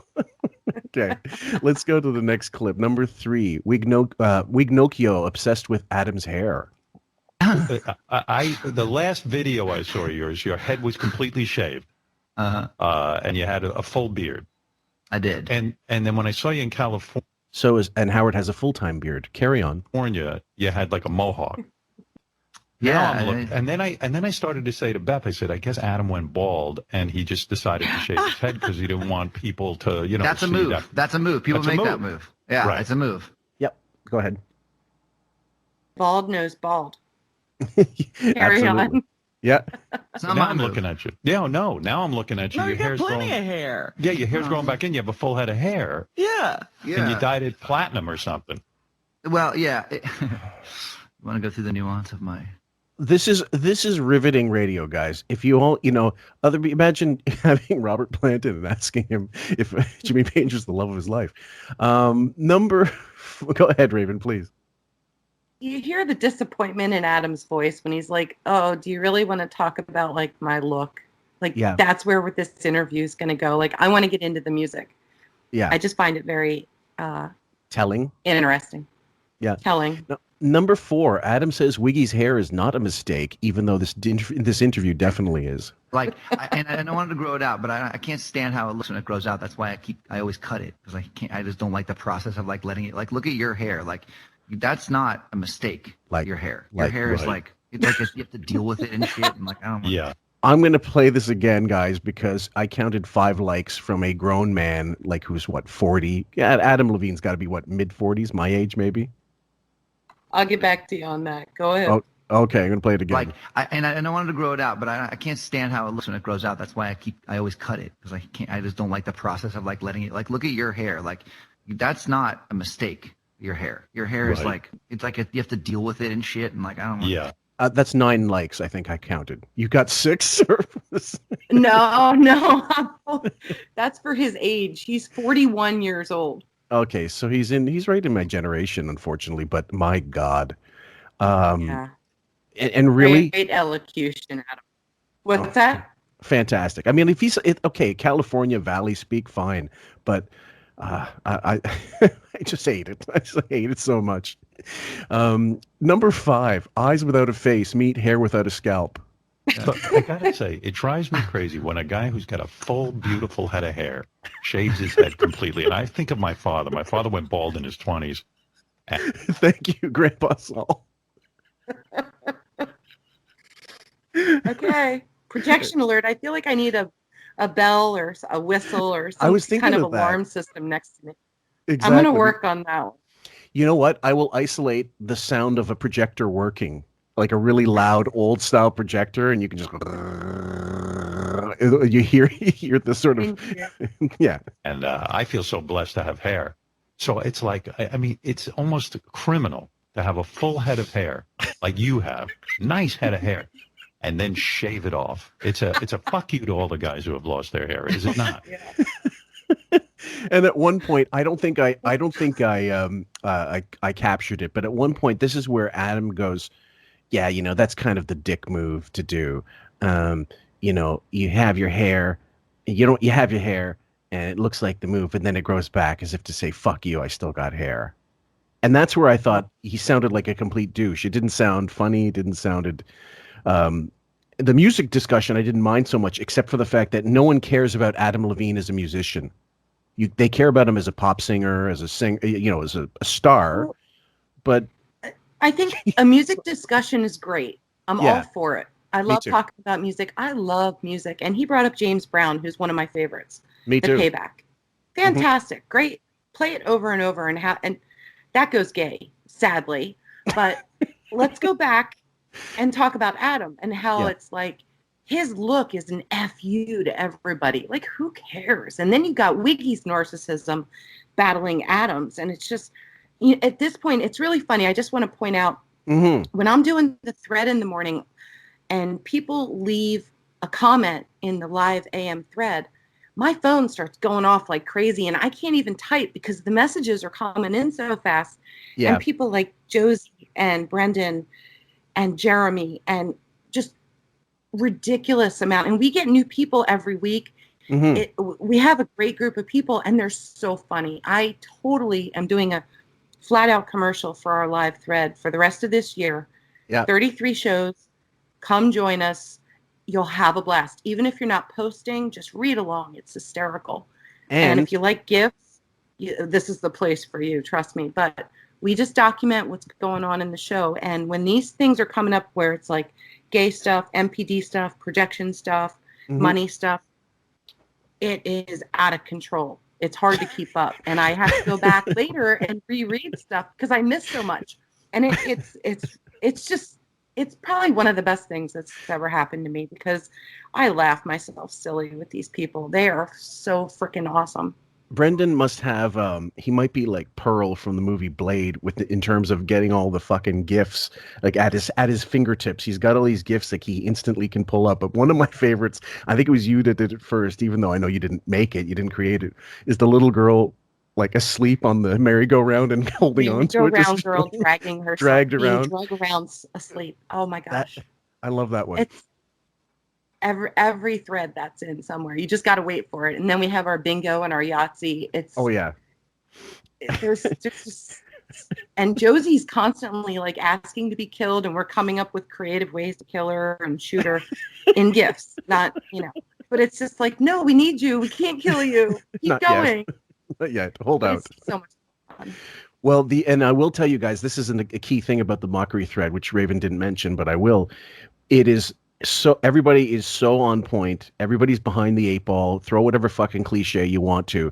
There are no, for the most part, no diversions divergence where suddenly it goes into some wormhole you didn't expect. It might, but then the good thing about Facebook, which a lot of people don't seem to get, is it becomes like a tree branch. So if you want to continue along a certain, vein, it doesn't take away from the rest of the thing. People can comment below, and it's like Reddit, but a more immersive and more visual Reddit. Because Reddit, I find, is just, I hate negotiating around Reddit. That's why when people suggested, why don't you guys make a group at Reddit? I'm like, no, it's not worth it. It's not visually appealing. Yeah, you can branch off into other threads on our Facebook with just more discussions on things that came up in that show. Or at the end of the show, Jeremy Shepard came up with this great idea to do, like, what did I learn today? So that's a great moment where at the end of the day, we just let off some steam, like, what did I learn? And it can be as ironic and sarcastic and angry or funny as you want. It's just like a chance to like exhale all the anger from listening to this. Hold on for a minute. Let's use this for just one moment. Let me just get there. 44. So, for example, on the Come Talk to Anybody But Me Tuesday thread, Jeremy Shepard wrote down, today I learned that a media corporation will let someone make millions talking about 40-year-old topics every morning.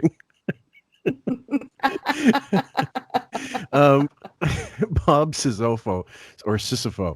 What I learned today is that I could listen to the show for 5 minutes, leave for 15, and miss nothing. I wrote down, I learned that mockery is the sincerest form of fuckery. Raven wrote down, today I learned that Lars, Adam, Wiggy, and Ralph all find solace here in their douchiness. This is why they can't deal with the general population. General population would most likely tell them to suck it and get in line like everyone else. I'm not impressed by celebrity, but rather I'm repulsed by it. Brendan wrote down, totally true.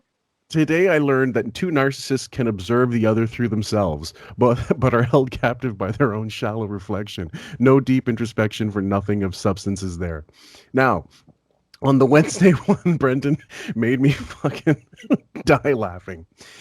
You want to read it or should I? Oh, you read it. Okay. Read it. I learned today that we were all temporarily caught in a bootstrap paradox, witnessing passive, less assertive guests relent, stories being told all the while wondering we only heard it repeated by Wiggy, and yet never can quite cite precisely any time when it was originally uttered, allowing the past and the future to collide in infinite majesty, eternity, stultifying boredom. Oh my God. Oh, what a wordsmith. Yeah, absolutely. And so Yeah, go ahead. To just explain why he was writing that was, we have people in the thread who listen, and they might be 2 to 5 minutes ahead of those of us that listen on the app. So we call them, the future people, the time travelers, bring the doom that we're about to listen to. So we know what's coming, which is even worse. Oh my God! It's like, no, we don't want Marianne. No, Bobo, please. Right. But these people bounce around off of, it's great that they're so mobile. They'll be in their car listening. They're in their house. Then they go on the app. So like Bob Sisifo, he was hysterical. Like, I'm back in time with you, or I was in the future. And Brendan just made a great point that all the stuff we hear, it's evergreen. It doesn't really matter in Wiggy's world because he repeats himself so much that we are in like a strange space-time continuum. Is he doing Ben and Ray again for the millionth time? Is he talking whatever, the same questions in the same interviews? Yeah. And it's like Groundhog Day in a way, or some whatever. Think whatever movie, Edge of Tomorrow, where time is being bent and ass fucked. I mean, it's hysterical in its own way, and that's why it became why mockery became more fun. That's one thing when we're talking about Jump the Shark, which is a future episode, guys. We're going to record it this week, approaching. When there was some point where it became more fun to make fun of the show than to listen to it.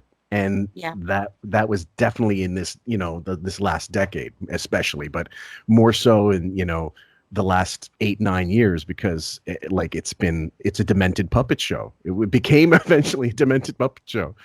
So let's continue. We've got number 6, world's oldest teenager asks about new tattoos. Where are you at also with tattoos? Because you do love tattoos. You would not get tattooed now. Do you have any new tattoos since quarantine? Tattoo. I have not been, like, kidding me. That's like the least sanitary idea ever when you're in quarantine. Thank you. So Adam's got a bit of a brain on him. Yeah, duh.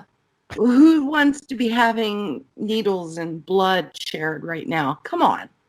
Now, I think, okay, so at one point they start talking about Lorne Michaels and the disastrous time that Wiggy went on SNL talking. He was promoting Private Parts, but he wouldn't go on. And the story he always told was, of course, I didn't want to be part of their lame sketches. And, I told them, look, I want Fred and Jackie to be the writers. If you want, guys, it's on NBC. It should be on YouTube now, actually, outright, where he goes on the news with Norm and himself.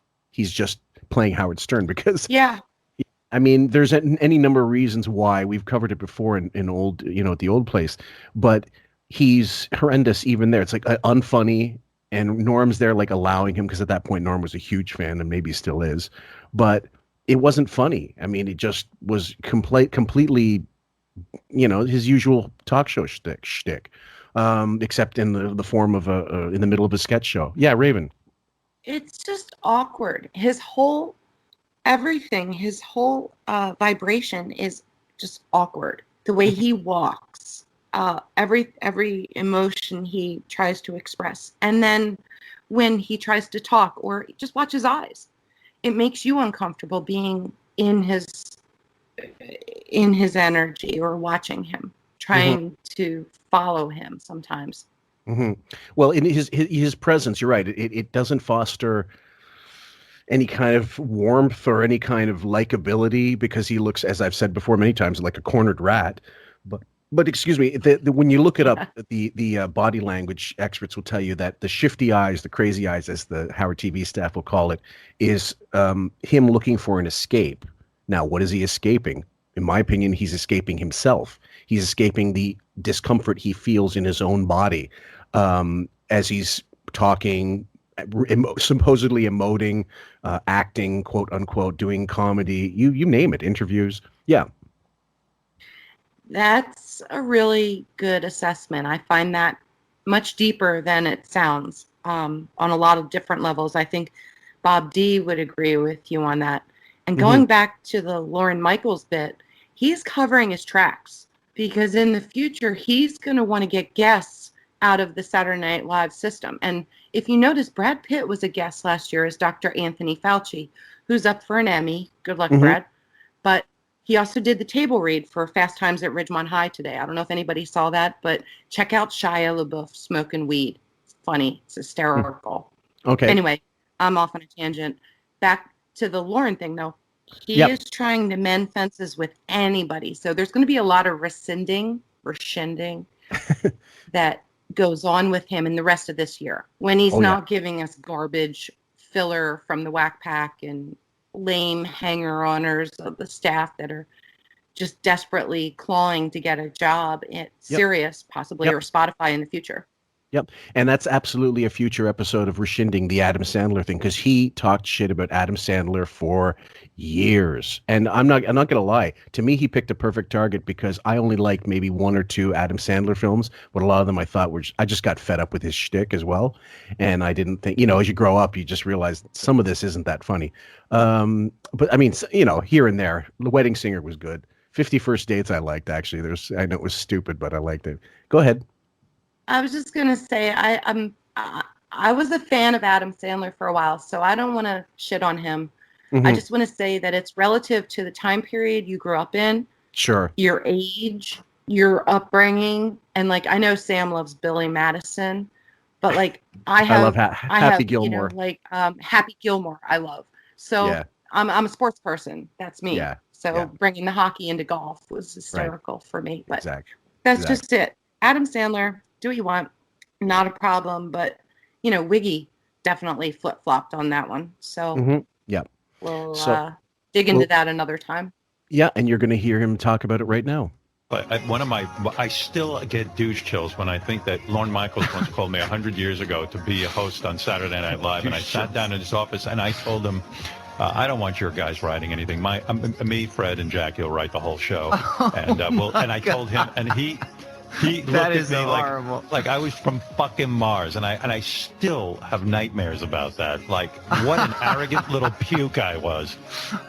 Really. My.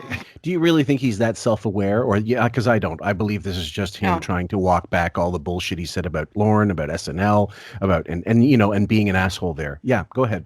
No, this was a speech given to him by Don Buchwald to correct him for future benefit of Marbles. Absolutely. He is merely mending past ways and fences that he broke and busted, because back then he had no filter, but now Don is his filter. Or Marcy. Marcy. I don't know.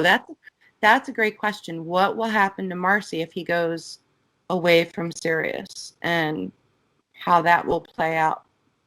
Well, we don't know what he's not talking about. Well, he doesn't talk about GTD that much anymore. And I think, like everything else in his life, it's a fad, and she might have already been kicked to the curb. But I somehow don't believe that just yet. However, in this case, he needs 20 years ago, let's say Pete Davidson was exactly where he is. Same, let's play with time. He is as big as he is, but 20 years ago, he's not getting on Stern's show, because at that point it was what Wig wanted on the show and who he wanted. He was very one-dimensional in terms of, I like this guy. Like, I don't care if this person, he wouldn't have Seth MacFarlane on. He never had him on until way later, if he did come in. Good point. And I'm talking about people that were massive. Well, you bring up Pete Davidson from Saturday Night Live, and that's an awesome point, because Pete has a connection with Machine Gun Kelly. They're best friends. Do you know where they became best friends? Working on The Dirt, making the Motley Crue movie. Oh, yeah, you mentioned this in the first episode, yeah. Pete Davidson plays their manager in the movie. Okay. So they hooked up on that movie. Pete had already been on SNL, so he probably convinced Machine Gun, this is how you do it. This is what you got to put up with. Just, this is, what I do. Yeah. And you'll be fine. So hence, this coming week after the show airs, we're going to be hearing from Machine Gun Kelly. I did some research today. Okay. I couldn't help myself. And I was looking at his movie career, because we know his music career isn't much, but he does have an album coming out later this month in 2 weeks. Okay. And he's had probably 3 somewhat big movies, minor big movies to his name. One was the Dirt was the biggest. The Nerve was the second, and I forget the name of the third, but it's a John Goodman film. So they had some relevance to them, but they just didn't get a lot of play. So this is like 2016 to 2020. Again, I'm off on a tangent. I'm sorry. Can we please go back to the clips and just finish? No, it's because I don't want to bore people. It's fine, but don't. it sounds like in a year, Machine Gun Kelly already eclipsed all the appearances in films that Wig did in total. So let's continue. God, that is yo, that's pretty bad. That's pretty bad. Well, it's the same thing as you saying to Mutt Lang, who's a genius. He goes, "I want to write with you," and you go, "Fuck you, I don't want to write with you." It's okay, but God bless him. Mutt Lang was a little past his prime. God bless him because he's a talent and he still is and he always has been. But that was probably when Lauren was like fucking like in the middle of his heyday, and you're like, "Nah, I got this." That's his. See, this is where I didn't realize I had that part of the interview in there. Mutt Lang was a fucking legend in the business. And yes, you can, Bob Ezrin he produced Kiss, Music from the Elder. So you can step into dog shit every now and then, but he also produced The Wall. He produced fucking, Destroyer. He produced like Alice Cooper. But to talk shit about a guy that kind of legendary in the business is incredibly rude, incredibly disrespectful, and clearly shows what kind of fucking ego Adam has on him to also put up with this fucking interview because it suits his own narcissism. Like it's actually an injection of adrenaline into his own fucking oversized ego. The only thing that comes to mind is one word: ignorance. Yeah. I suppose so. I mean, you're 41. I know better because I used to DJ and I loved music from really early on and just really, had no life. But you're that age, you're that successful. You wouldn't go through and fill in the blanks and figure out about Miles Davis, and you wouldn't listen to, Charlie Parker. You wouldn't listen to, I don't know, whoever the fuck it is back in the day and try to make sense of the whole thing that you're a part of. I don't know, shallow rock star bullshit. It's bad. Or in this case, pop star. Let's be honest. It's my Saturday Night Live story. I mean, I can't even believe I had the balls to do something like that, and the arrogance, and you know what? It might have been really fun. I mean, now I'm a lot smarter than I was back then. I was a fucking moron. I mean, I just thought you were different. You were definitely different. I remember. I wish I would have collaborated with him. By the way, guys, he is no different. He is right. It is arrogance, but mostly it was fear. The idea that he would let one of the makeup people at SNL get at his wigs and find out that he didn't have hair, bullshit. Bullshit. And also that he'd be found out as a complete fraud and charlatan because he was so bad in the movie. He did plug anyway. Can you imagine? What's he going to play? He can only play Howard Stern. And that's tough for him. That's a stretch for the writers. And also for the camera crew who's got to deal with those darting pinball eyes. Come on. Who wants to deal with that? No, it's a bad fit. Moving along. A 50 camera shoot. Okay, number 8. Now admits he's a shitty talk show guest. About not preparing for a conversation. I wish I had understood that. I used to go on Letterman, and I'd be so prepared. I would have my material down pat. And you were stickier. You had a stickier. And I can't watch any of those old Lettermans, although people seem to enjoy them. I hate them because I like having a conversation, and Dave was desirous of a conversation, and instead I was just kind of, spieling out those one-liners and things and ideas that I had.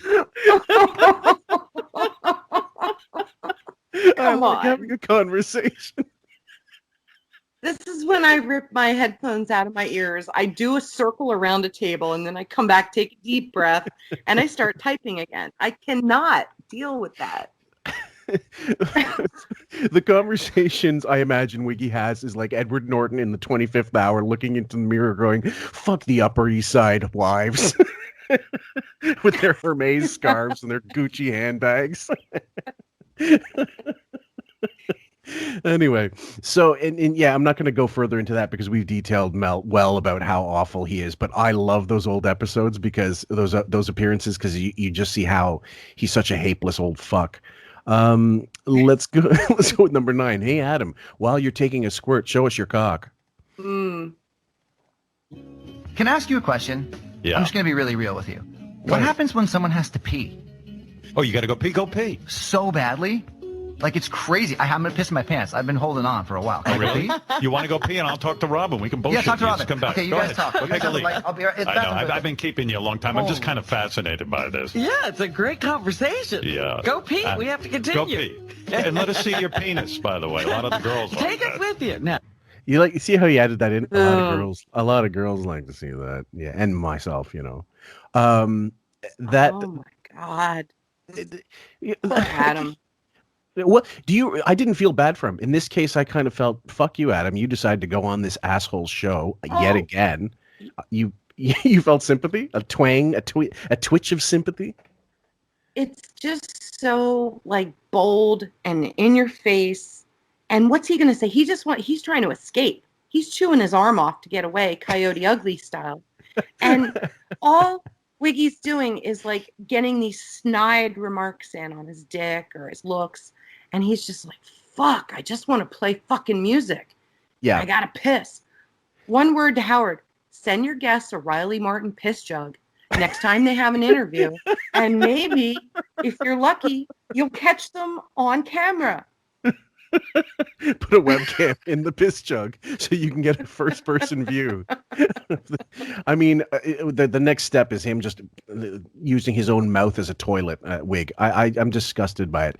At any rate, this next clip, guys, we need a little technical assistance here. So, Raven, I'm actually going to cover you up for a moment. Let's see if I can get this right. Hold on.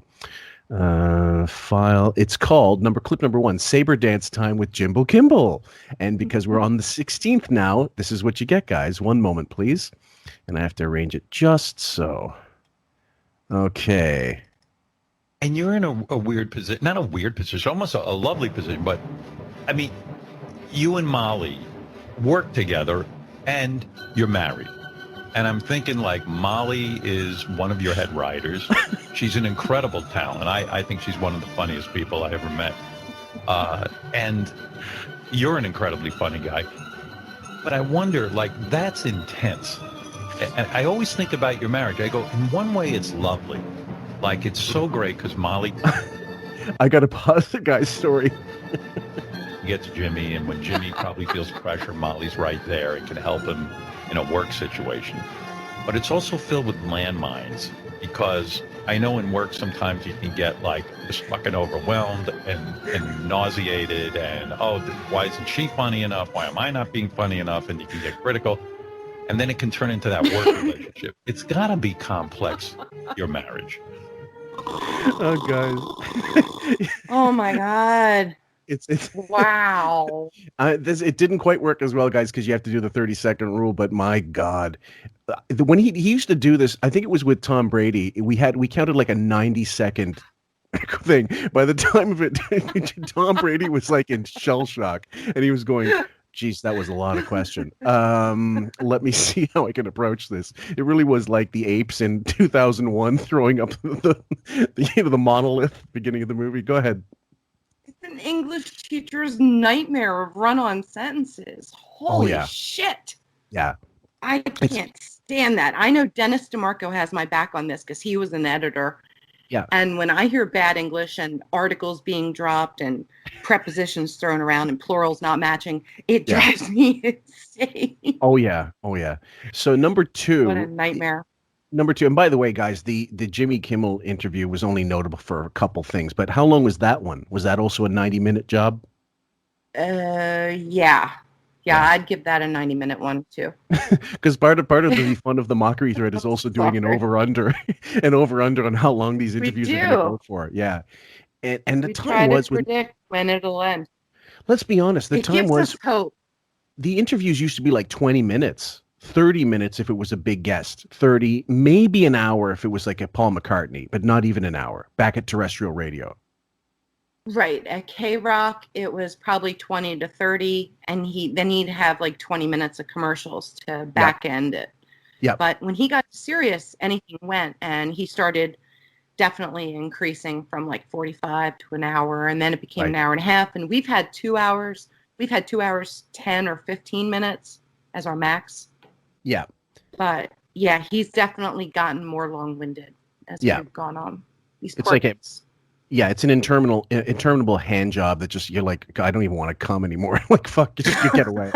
So number 2, this one is called SiriusXM Gets What They Pay For. But I know that on those meetings, everything Molly says, I'm going to agree with. Oh, and by the way, the context of the clip doesn't matter, guys. Just that it sounds like shit, and you'll find out why. And to have someone representing you perfectly is so great, because you feel like she should know what do what I think is a good idea. What won't. Oh, wait, you just phased out a little bit. I thought you'd have a better internet connection.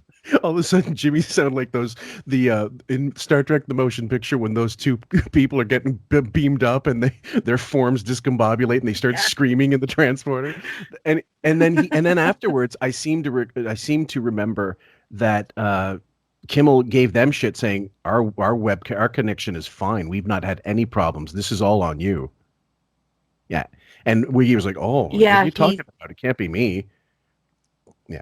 So this is the same man that had to end his show early in the beginning of Zoom time back in March and April because his internet was so bad and the neighbors were getting on at 10 a.m. So he had to end the show. I think I used it in an intro clip where it was Bowie just going, "You're out. You're completely mute, Howard." And then all of a sudden it cuts to music. Now, here's a great thought. What if that was just an excuse because they had 0 sponsors, where they had nobody to say at the end of the show, no Muggsy Jeans, no Zip Recruiter, no Gardein bullshit garbage, just them saying, "Oh, problem, we're out, bye," and that's the lazy zookeeper for you. He just does, it's the weirdest things. It's a possibility. I think, in honest to God, you're using Zoom pretty regularly, right? Are you? Like Skype is now. I'm the one using 8 tracks when I talk about Skype. Everybody else is using Zoom. Oh no, we're on Google Meets and a private server for school. I don't do Zoom. My kids have done Zoom, but I don't. Okay. For sports. Right, because I'm using Viber for calling internationally, and I'm using Skype for this stuff, and I'm using Zoom for. Well, my wife is using Zoom. I'm not. But anyway, welcome to Tech. We're doing Techno Beaver here, guys. So the next number 3, we'll continue and try to get along. The welcome wagon has a flat. And then when you get to Idaho, you're not staying in the RV, right? It's just strictly for traveling. The context is Jimmy took the Kimmels, the entire clan, went on a little jaunt to Idaho, and they used an RV, which I would love to actually the time and the ability to go use one and see North America properly, but and drive across from end to end to end to end. But wig shits all over it, and then that's I pulled this one specifically for Raven, who wanted the friendship meter to be tested here. No, we stay in the RV, and also, we stayed in at a fishing lodge, but we did not. But we stayed in the RV sometimes, though. Really? Okay, go ahead. You were going to say something? No, I just want to remind everybody that Jimmy has his wife, Molly, a 3-year-old and a 6-year-old in the RV with him. Yeah. So even the most luxurious, which he said it was, ran into some problems due to his driving.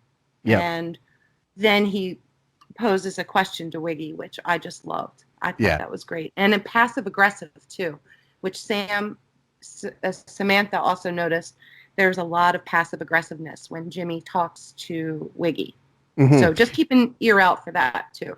Fair enough. Yes. Molly went along nice. with that. It's comfortable. What? Really? God. We'll drive it out to New York and you can sleep in it. One of the things, we're sitting around the house and trying to figure out what we're going to do. And we're thinking about you guys. Typically we'd visit you over the summer. Yeah. And I don't know if you remember this phone call, but I was like, "Listen, Howard, what if," I'm just throwing a hypothetical situation out there. I said, what if you were to open your front door?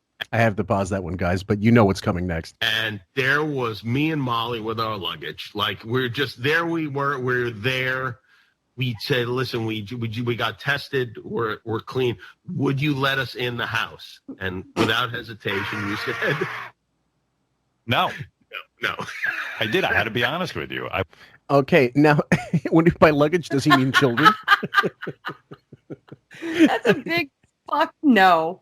Are Yeah. you kidding me? 2 kids, a wife, and possible COVID to go with it, and Yeah. road dirt. No, Yeah. never gonna happen. Not in a Not million just years. not just kids, but a toddler and what's it at 6? At 6 years old, what, like a grade 1, a first grader, 6 is either kindergarten or first grade. kindergarten. Yeah, okay. Would throw you right the fuck out. I mean, I am. You, Jimmy, you want to hear the truth? How fucking crazy I am and how tortured my life is.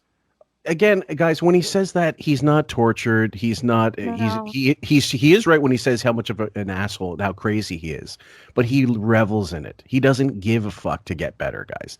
So don't take that as some kind of acknowledgement. Oh, I know I'm a bad person, whatever. He loves it. He revels in it. So number 4, and I think this falls in line with with what you guys are talking about, is called Jimmy finally getting the wig picture. Yeah. Well, he's not thinking of the real problem because Beth does everything. If she can't come over to his side of the house, the other side of the house is going to be destroyed. Yeah, that's true, but I don't care about that. I'm a guy. I can live through any kind of mess. Are the Well, then robots still once she cleaning gets your house? over her illness, she can clean forever. What? Okay, hold on, just because this is a 35-second clip, guys. Whatever. That's right. Yeah. I feel like you're enjoying this too much, this COVID. I feel like it was designed for you. It kind of was. I feel like maybe you started it. Jimmy hit the nail on the head, and I know a lot of people don't like him, and I still have a sort of affection for Kimmel, even though where he is with the wig, and this idolatry, I just think he's got to be a little retarded to still be so up Howard's ass. However, I know he's a super fan and a starfucker at the same time, so he does know the isms, and that's what he's doing. He's tweaking. Do you think somewhere in his mind he's like, I have all this ammunition if I really want to fucking lay it on you, and I could be as, if something bad happens, Kimmel could be easily vicious and say, you fucking, I know this about you, etc. Raven? Jimmy's playing a great game. Jimmy knows Hollywood. He's caught on quick. I have an affinity for him too. Yeah. Even since like the Man Show and way back in the day, Mhm. and with him and Corolla and Dr. Drew. Sure. I'm good with all that. But watching him semi-attack Wiggy in this is great. Mhm. So props to him. But yeah, he's got cards in his pocket, but he can't play them for a long time. Not He's yet. got time on Wiggy. Wiggy will go before him well before. So he knows like in 20 years he's got a book. Yep, or he's got a absolutely. show or a tell-all. He's got Mhm. something. But Yeah. he just has to wait for all the main players to die. It's like the JFK assassination. So sad. Okay. Yeah. Number 5. Shuley calls in to explain family to Wiggy. I don't understand how it's going to work practically. I mean, doesn't he need to be at the show in the office?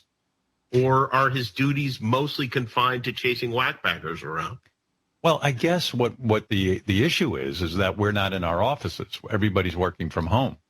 Right. Unlike your show. So I guess his Right, plan but is. to make a move, to actually move your family is kind of a permanent thing, unless you're like, well, no, we're just staying there for a while and we're going to move back. Okay, I had to cut that down, but so Jimmy's actually being very astute here, like, and this is, and of course the show wouldn't fucking address this. It takes a guest of Jimmy's sort of pull to actually ask this and get away with it. But mind you, I wonder if Jimmy knows the real picture anyway, because he's still, he's in contact with Gary or whoever else. He's a yenta, just like certain guests are, and so. You think Jimmy knows the score with Shuley and he's just egging him on, or do you think he's legitimately trying to put, landmines in the conversation for Shuley? I think that he's got an idea of what's about to happen. And Mhm. he's foreseeing the shift. Mm-hmm. And Jimmy just wants to come off as funny. That's Yeah. my opinion. But he also knows that to gain Howard's favor, he has to gang up on Shuli, because apparently when like Fred and Bowie and Robin and Howard ganged up on Shuli, that wasn't enough. He has to come in and get a second ribbing with Jimmy there. Okay. It's just endless filler, honestly. Yeah. And okay. Shuli's doing what Shuli's doing. I don't give a shit about Shuli. Yeah. Go do your thing. Have a family. Yeah, exactly. Back, but that's a hell of a commute. Well, it's clear that I think Shuli is saying, look, while the COVID is happening, I'm going to work from Alabama. It doesn't really affect anything. It's the same as if I was in, Queens.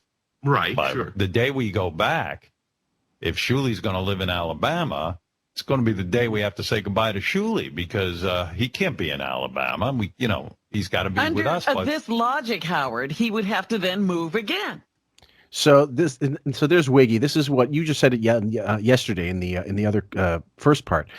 This is what all these years of slaving and toiling does for you, Shuli, and taking slave wages and taking shit and having to go on the road constantly. This is the kind of loyalty you got. So when you do your future interview for you, because you want to get back at the wig, you know where to reach us. Go ahead, Raven. Well, okay, so I'm trying to think how I want to phrase this. Mm-hmm. That doing these breakdowns of the live shows, it's hard to be funny, because look at the material you're given to work with. Absolutely. Look at this slog of just mean girl, narcissistic, put them in a corner and just, gang up 3 against 1, 4 against 1. And don't give them a chance to retort. And anything they say is totally dismissed. There's never been a winning argument against Howard by staff on air. So I know that you and Sam do hysterical shows and have people in stitches laughing. I can't do that with this show. I don't have the material. I have what Fillmore says. I have what I come up with and what we do in the morning threads. So just so everybody realizes, all the people that are calling me Karens and can I talk to your manager? I think those are great. I laugh at those. But I'm angry, and I'm speaking out on the anger in the behalf of our listeners and the people, the great, lovely people in our thread who I adore. So there's a lot of love behind my hate. Just take that, please. Sorry. Can I talk to your manager? I never heard it quite that way. That's the funniest thing ever. Of course I'm going to sound that way. Look at the bullshit I got to listen to 12 hours a week, maybe 13, 14, 15 now. Oh, he's dragging it out. Yeah, of course. It's a nightmare. So, all right. Please end my nightmare. Please. All right. He would have to say, now the show's going back to New York. I have to move.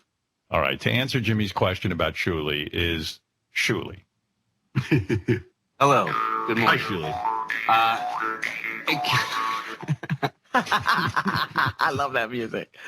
It really, it came down to an issue of just my family and I not being in a safe area for my kids. And and I know it's out of the way, and it's... Okay, and by the way, guys, this is the actual, in this particular two-parter, but it's going to be one part. This is the third time they brought Shuli on mic to talk about this shit, if for no other reason, on different days. So this is 3 separate days where he had to call in and talk about this shit, as if they didn't get it all in the first pass.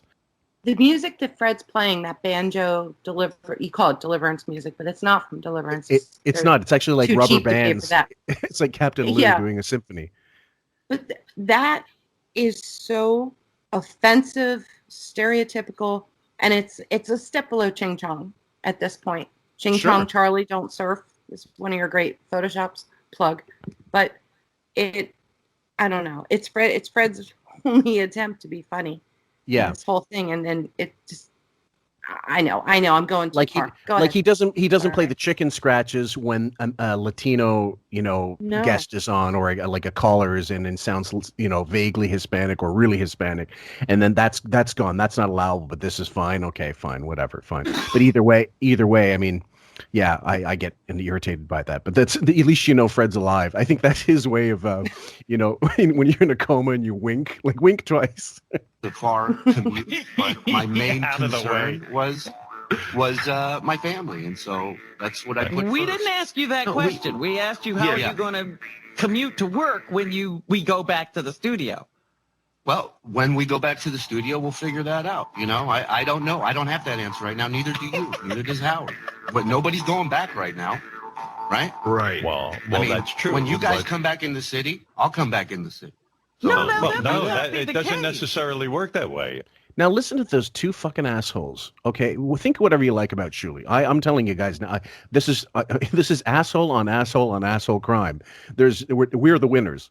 But at the same time, do you not feel like we've seen this before with people that really didn't deserve it, and they should have had it's like you said, when they're kicking someone and they're down, there's 3 or 4 on 1. That's when you pull out the weaponry and you start going after them, like go after them entirely. You talk about Robin's weight, you talk about Howard's wig, his system, you talk about his nose job, you talk about his wife, his gold digger, you talk about, and Jimmy Kimmel, you talk about, his divorce, how are your older kids liking being cut out of the will and shit like that. That's how I would have approached it. Because if I was going to go down in flames, man, let me earn all this bullshit. Let me finally take it and just like, here, you're getting it back. It might get scrubbed from the replay, but we will play it. Go ahead, Raven.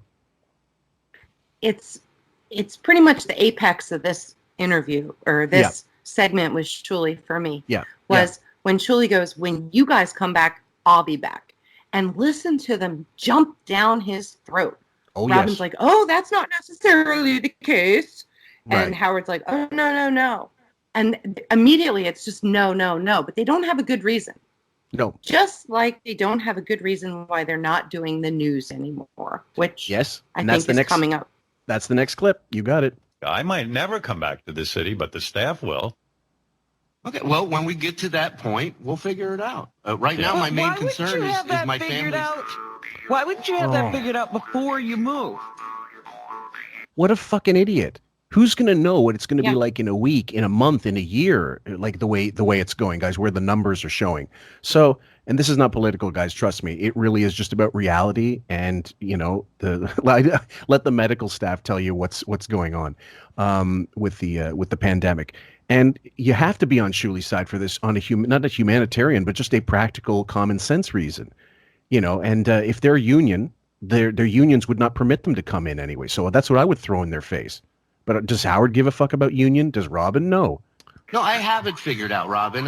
What you're not understanding is I put my family safety first and the job. Shuli, you get so defensive about this. We're just asking. Well, I mean, in all fairness, guys, like you're not living where I was living. You're not in the position that I was in. So, for you guys to sit here and go, oh, this was a dumb move. Maybe you don't know. But you moved 1,000 miles away. I mean, there are probably places like maybe 40 miles away, or I mean, like now. Okay, Jimmy's tweaking. He's trying to be funny. I think I hear that now, but I don't think he realizes I don't think Jimmy fully realizes the stuff. So I think he doesn't know about anything in Shuli's personal life. So, and we don't either, guys. We're still going with that. So, yeah, we'll continue. There's only about a minute left. Jersey or Westchester. Right. We all found places pretty close that were safe. Found? You're at your fucking house. What do you mean you found it? You're in fucking Castle fucking chocolate chip cookie dough. And you know what I mean? Like, she's the fucking Stay Puft Marshmallow broad, and she's she's completely gated off. Jesus Christ. Anyway, yeah. She's got Captain Dennis. She's got people cleaning. She just doesn't. She's got help everywhere. Yeah. Don't listen to a thing that woman says, and she acts like, she's in such a precarious position, and she's not at all. Right. She's driving into work with her Ford F-150, and she's loading up sandbags around her house. Yeah. Right. Well, this is the place that I found. My family's happy. I'm happy. That's all I care about. We'll figure out the rest when it comes. That was my main concern. Who's this we you're talking about? My family, Robin. Wife, kids. His family. Hypotheric. I thought he meant we had to figure it out. Could they sound like more assholes collectively, in your opinion? Oh, just shut the fuck up, Robin. Mm-hmm. Really? You who has not been able to keep a man or ever have children and abandoned your own family, you're going to talk to Shuli about this? No, I'm done. Most people are not going to rush to defend Robin about anything. Now, I did some math. There are 7 other states between New York and Alabama. None of those states appealed to you. It was Alabama. There's nothing safe between here and there. Right. No, it didn't. It had nothing to do with other places not being safe. This was a great opportunity for us, not only for my family safety, but there's other business opportunities here for my wife as well. And there's Was there any part? So stick it in your ass, Robin. The last one, Kimmel dares to ask King Baby what happened to the news. Now, this, guys, has been a question on Reddit. It's been all over the place that they're wondering what happened to the idea that Robin has no longer been doing the news. Well, there are no interns doing her work for her, first of all. She doesn't have a printer at home. That's the real reason. But here's what King Baby has to say. There's a lot. What happened to the news, by the way? Why is there no news on this show anymore? Well, like everything else, doing a show from your basement is a little rough for me. Yeah. Not for Rob. You don't get news have down all there? the equipment and everything that we usually would rely on for that. What equipment? Go on to CNN and you got it. No. But what it is that, honestly, I burn out. Not Robin. I burn out. And I do the show and I go into a fucking coma. So. Okay, so this is him talking about giving a non-answer, right? That's like someone saying, "What's your name?" About $10 worth, I think. This is not a conversation. This is not a conversation that Wiggy wants to have. He's clearly upset. Clearly, how dare you ask? And the stammering, the little thumpering and stuff. That's his tell. What was your take on when you heard this the first time? Well, just the fact that the equipment translates to interns and staff to print stuff, highlight stuff, that Robin won't reread beforehand. Won't reread? She won't read anything. Proofread it. Sorry. Yeah. No. Sorry. And when she does read it, she gets stuff wrong. And that was like a lot of fun for us back before COVID came, because after COVID came, there was no news. That was like the end of March. Nothing. But before that, we used to love we'd set an over-under on how many mistakes Robin would make with the news. That was fun. I miss those days. Yeah. She couldn't pronounce things. She got numbers wrong, places, people. And Bowie would chime in and correct her. And we had just so much fun with that. Now he's fumpering around. We don't have equipment. I'm just too tired. The show doesn't allow for it. These are all very vague things that make no sense. And Jimmy didn't challenge him. So shame on you, Jimmy, for not pushing this subject more, because I believe you should have. Yeah. But you know better. You know your place. You know you won't be back, and you'll lose Wiggy as your Hampton Hollywood elitist friend in narcissism. So you have to play along. You can get one jab in, but then you got to lay down and take whatever comes your way. And this is all we got. So yeah. So news is done forever. Pretty much. In your opinion, and this is may not definitive. You could change based on information we're going to hear over the next 33 shows and what have you. Do you think it's just a case of laziness, or was it Wig saying, "Let's do away with the fucking news. You're still getting paid everything, Robin, you're going to get, but let's. I don't want the news anymore." So do you think it was an executive decision on Wiggy's part, or do you think it's Robin saying, "I don't feel like it," or what excuse do you think there really is behind the scenes? Laziness. Okay. Devolving into a phasing out period. Okay. Yeah, that's my opinion. Getting people used to, this isn't going to happen anymore. This is my lame excuse why. And Robin, sorry, nice knowing you, but enjoy the rest of the 33 shows that we have, because you're going to be obscure when this is done. Yeah, she's going to be gone. She'll probably, if she makes it over the year, we don't know about her medical condition. We know the cancer is most likely back, because the type of cancer she had, endometrial cancer, she had stage 4, I believe, when she got her operation done. You're really buying time at best. There's no cure. And it's a mistake, and it's an insult to real cancer patients to say you're cured, because it almost always comes back. Yeah. I just want to say she's on borrowed time. Yeah. I never wished anything like that on her. That's her life. That's what she was dealt in life. Mhm. And if anything holds up for her in the future, it would be working from home, doing a show on Sirius. But honestly, we're still trying to get a hold of the Robin audition tape. We've heard her chatter. We've heard everything. Who's going to listen to that? Please tell me right now, because I have zero clue. Mhm. I don't think there's any opening for her at Sirius because they just can't figure out what to do with her. I could come No. up with something for JD, Ronnie, Will, Jason, Richard, Sal, Mhm. Scott Salem. Miss you, Scott. Hope you're okay. Yeah. Sorry you got screwed over so bad. But yeah, Robin, that's why I say obscurity is I just don't see a fit for her in the future anywhere, in any no. realm, any media.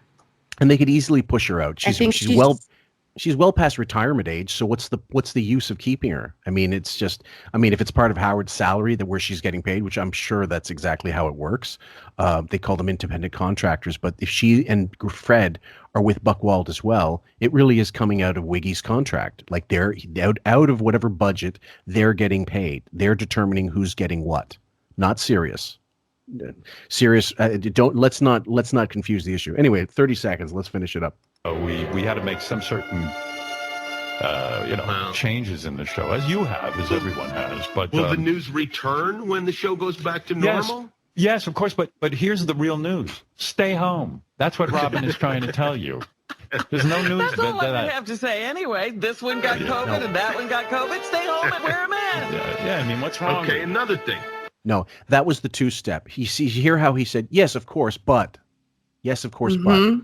And he sidestepped it as fast as you could. Like, it was literally, whoosh, When the show returns, which is never. It's never coming back to that studio. That's right. So that's like when they when they canceled. No, go ahead. I'm good. Oh, when they canceled Back Office Radio, he mentioned like what the guy, somebody called in and said, what happened to Back Office Radio? I'm really bummed that's gone. He goes, that's going to come back we're not sure when that's coming back, but it will be. We're just, we want guys focusing on the main show. And of course it never came back. So we know Wiggy speak at this point. We're fully versed in his horse shit. So yeah, sorry, Robin, your news is gone. Do you think she cares? I don't think she cares at this point. No, I think she's ready to say goodbye. Yep. Sail off to her beach house and just bathe in Friendly's ice cream rolls, Chinese food, pizza, Hot Pockets. That's the one. Fair enough. And that's when we got to pull the clip of, if Robin's not on this show, I'm not doing this show. Those clips. Because I guarantee you guys, he ain't going quietly into that good night. Whether he gets re-signed for like a pittance or a fraction of whatever time he's doing, or if he goes somewhere else or tries to do his own podcast, he's not going to be able to retire. He just won't. Sorry, guys. That's my takeaway. Raven, and then we're going to maybe close this off. Yeah, I just want to wrap up with kudos to you, Fillmore, for being a audio-visual sniper of this show who takes it down repeatedly. Whether it's on YouTube, on these podcasts we do, you have so much backed up and your memory is just infinite. I am so impressed because I could never organize something like what you do. Thank you so much. It's your love. I do what I love, even though it's a thankless job. But so is yours. We get appreciation and likes and people, but it's a lot of work what you do. So I just want to tell you, I really appreciate what you're doing. Aww. And thank you. And I know that no matter what the future is, we'll still be here discussing and going over things. Yep. Even if it's like pop culture, things that are happening in our world, not necessarily politics or religion, but anything else. Events. That interests us because we have the same comedy and we have the same thought frames in our head that we all get along, you and Sam and I. So anybody who's worried about the future of this place, which has come to me in texts and on the forum, just know that we're not going anywhere. And it looks like we have our work cut out for us for a couple years. So no worries. Yeah. Yeah, Love you all. Yeah, exactly. So, guys, when this comes after this, just to give you a heads up, to give you an idea of what's coming up next. Sam and I are going to be working on the Jump the Shark episode this coming week, and we're going to finish off the finale. I guess an oxymoron there. We are going to release the finale of the NPD. It's All About Him, Ed, which took 3, and I really, with the amount of stuff I have, I could have divided this one into another 2, but I'm not going to make you guys suffer through it. Next one will be the end of that, but not the end of NPD in general. We're just taking a break for the time being from it. And Bob he's gold in our minds for everything he's done for the that whole particular series of shows. And we love you all. Yeah, go ahead. Thank you, Bob. Yeah. Thank you, Bob D. You are amazing. Love you. And Keep up the great work. And this last episode might even be the best one, even though it might also be the longest. But I haven't completed it yet. It looks like it's going to be a 3-hour job, and as most of them are. And then following that, guys, we are finally going to tackle the 15 foundations. So I hope you guys enjoy it. Not sure how long that one's going to go, but it's going to be multi-part for sure.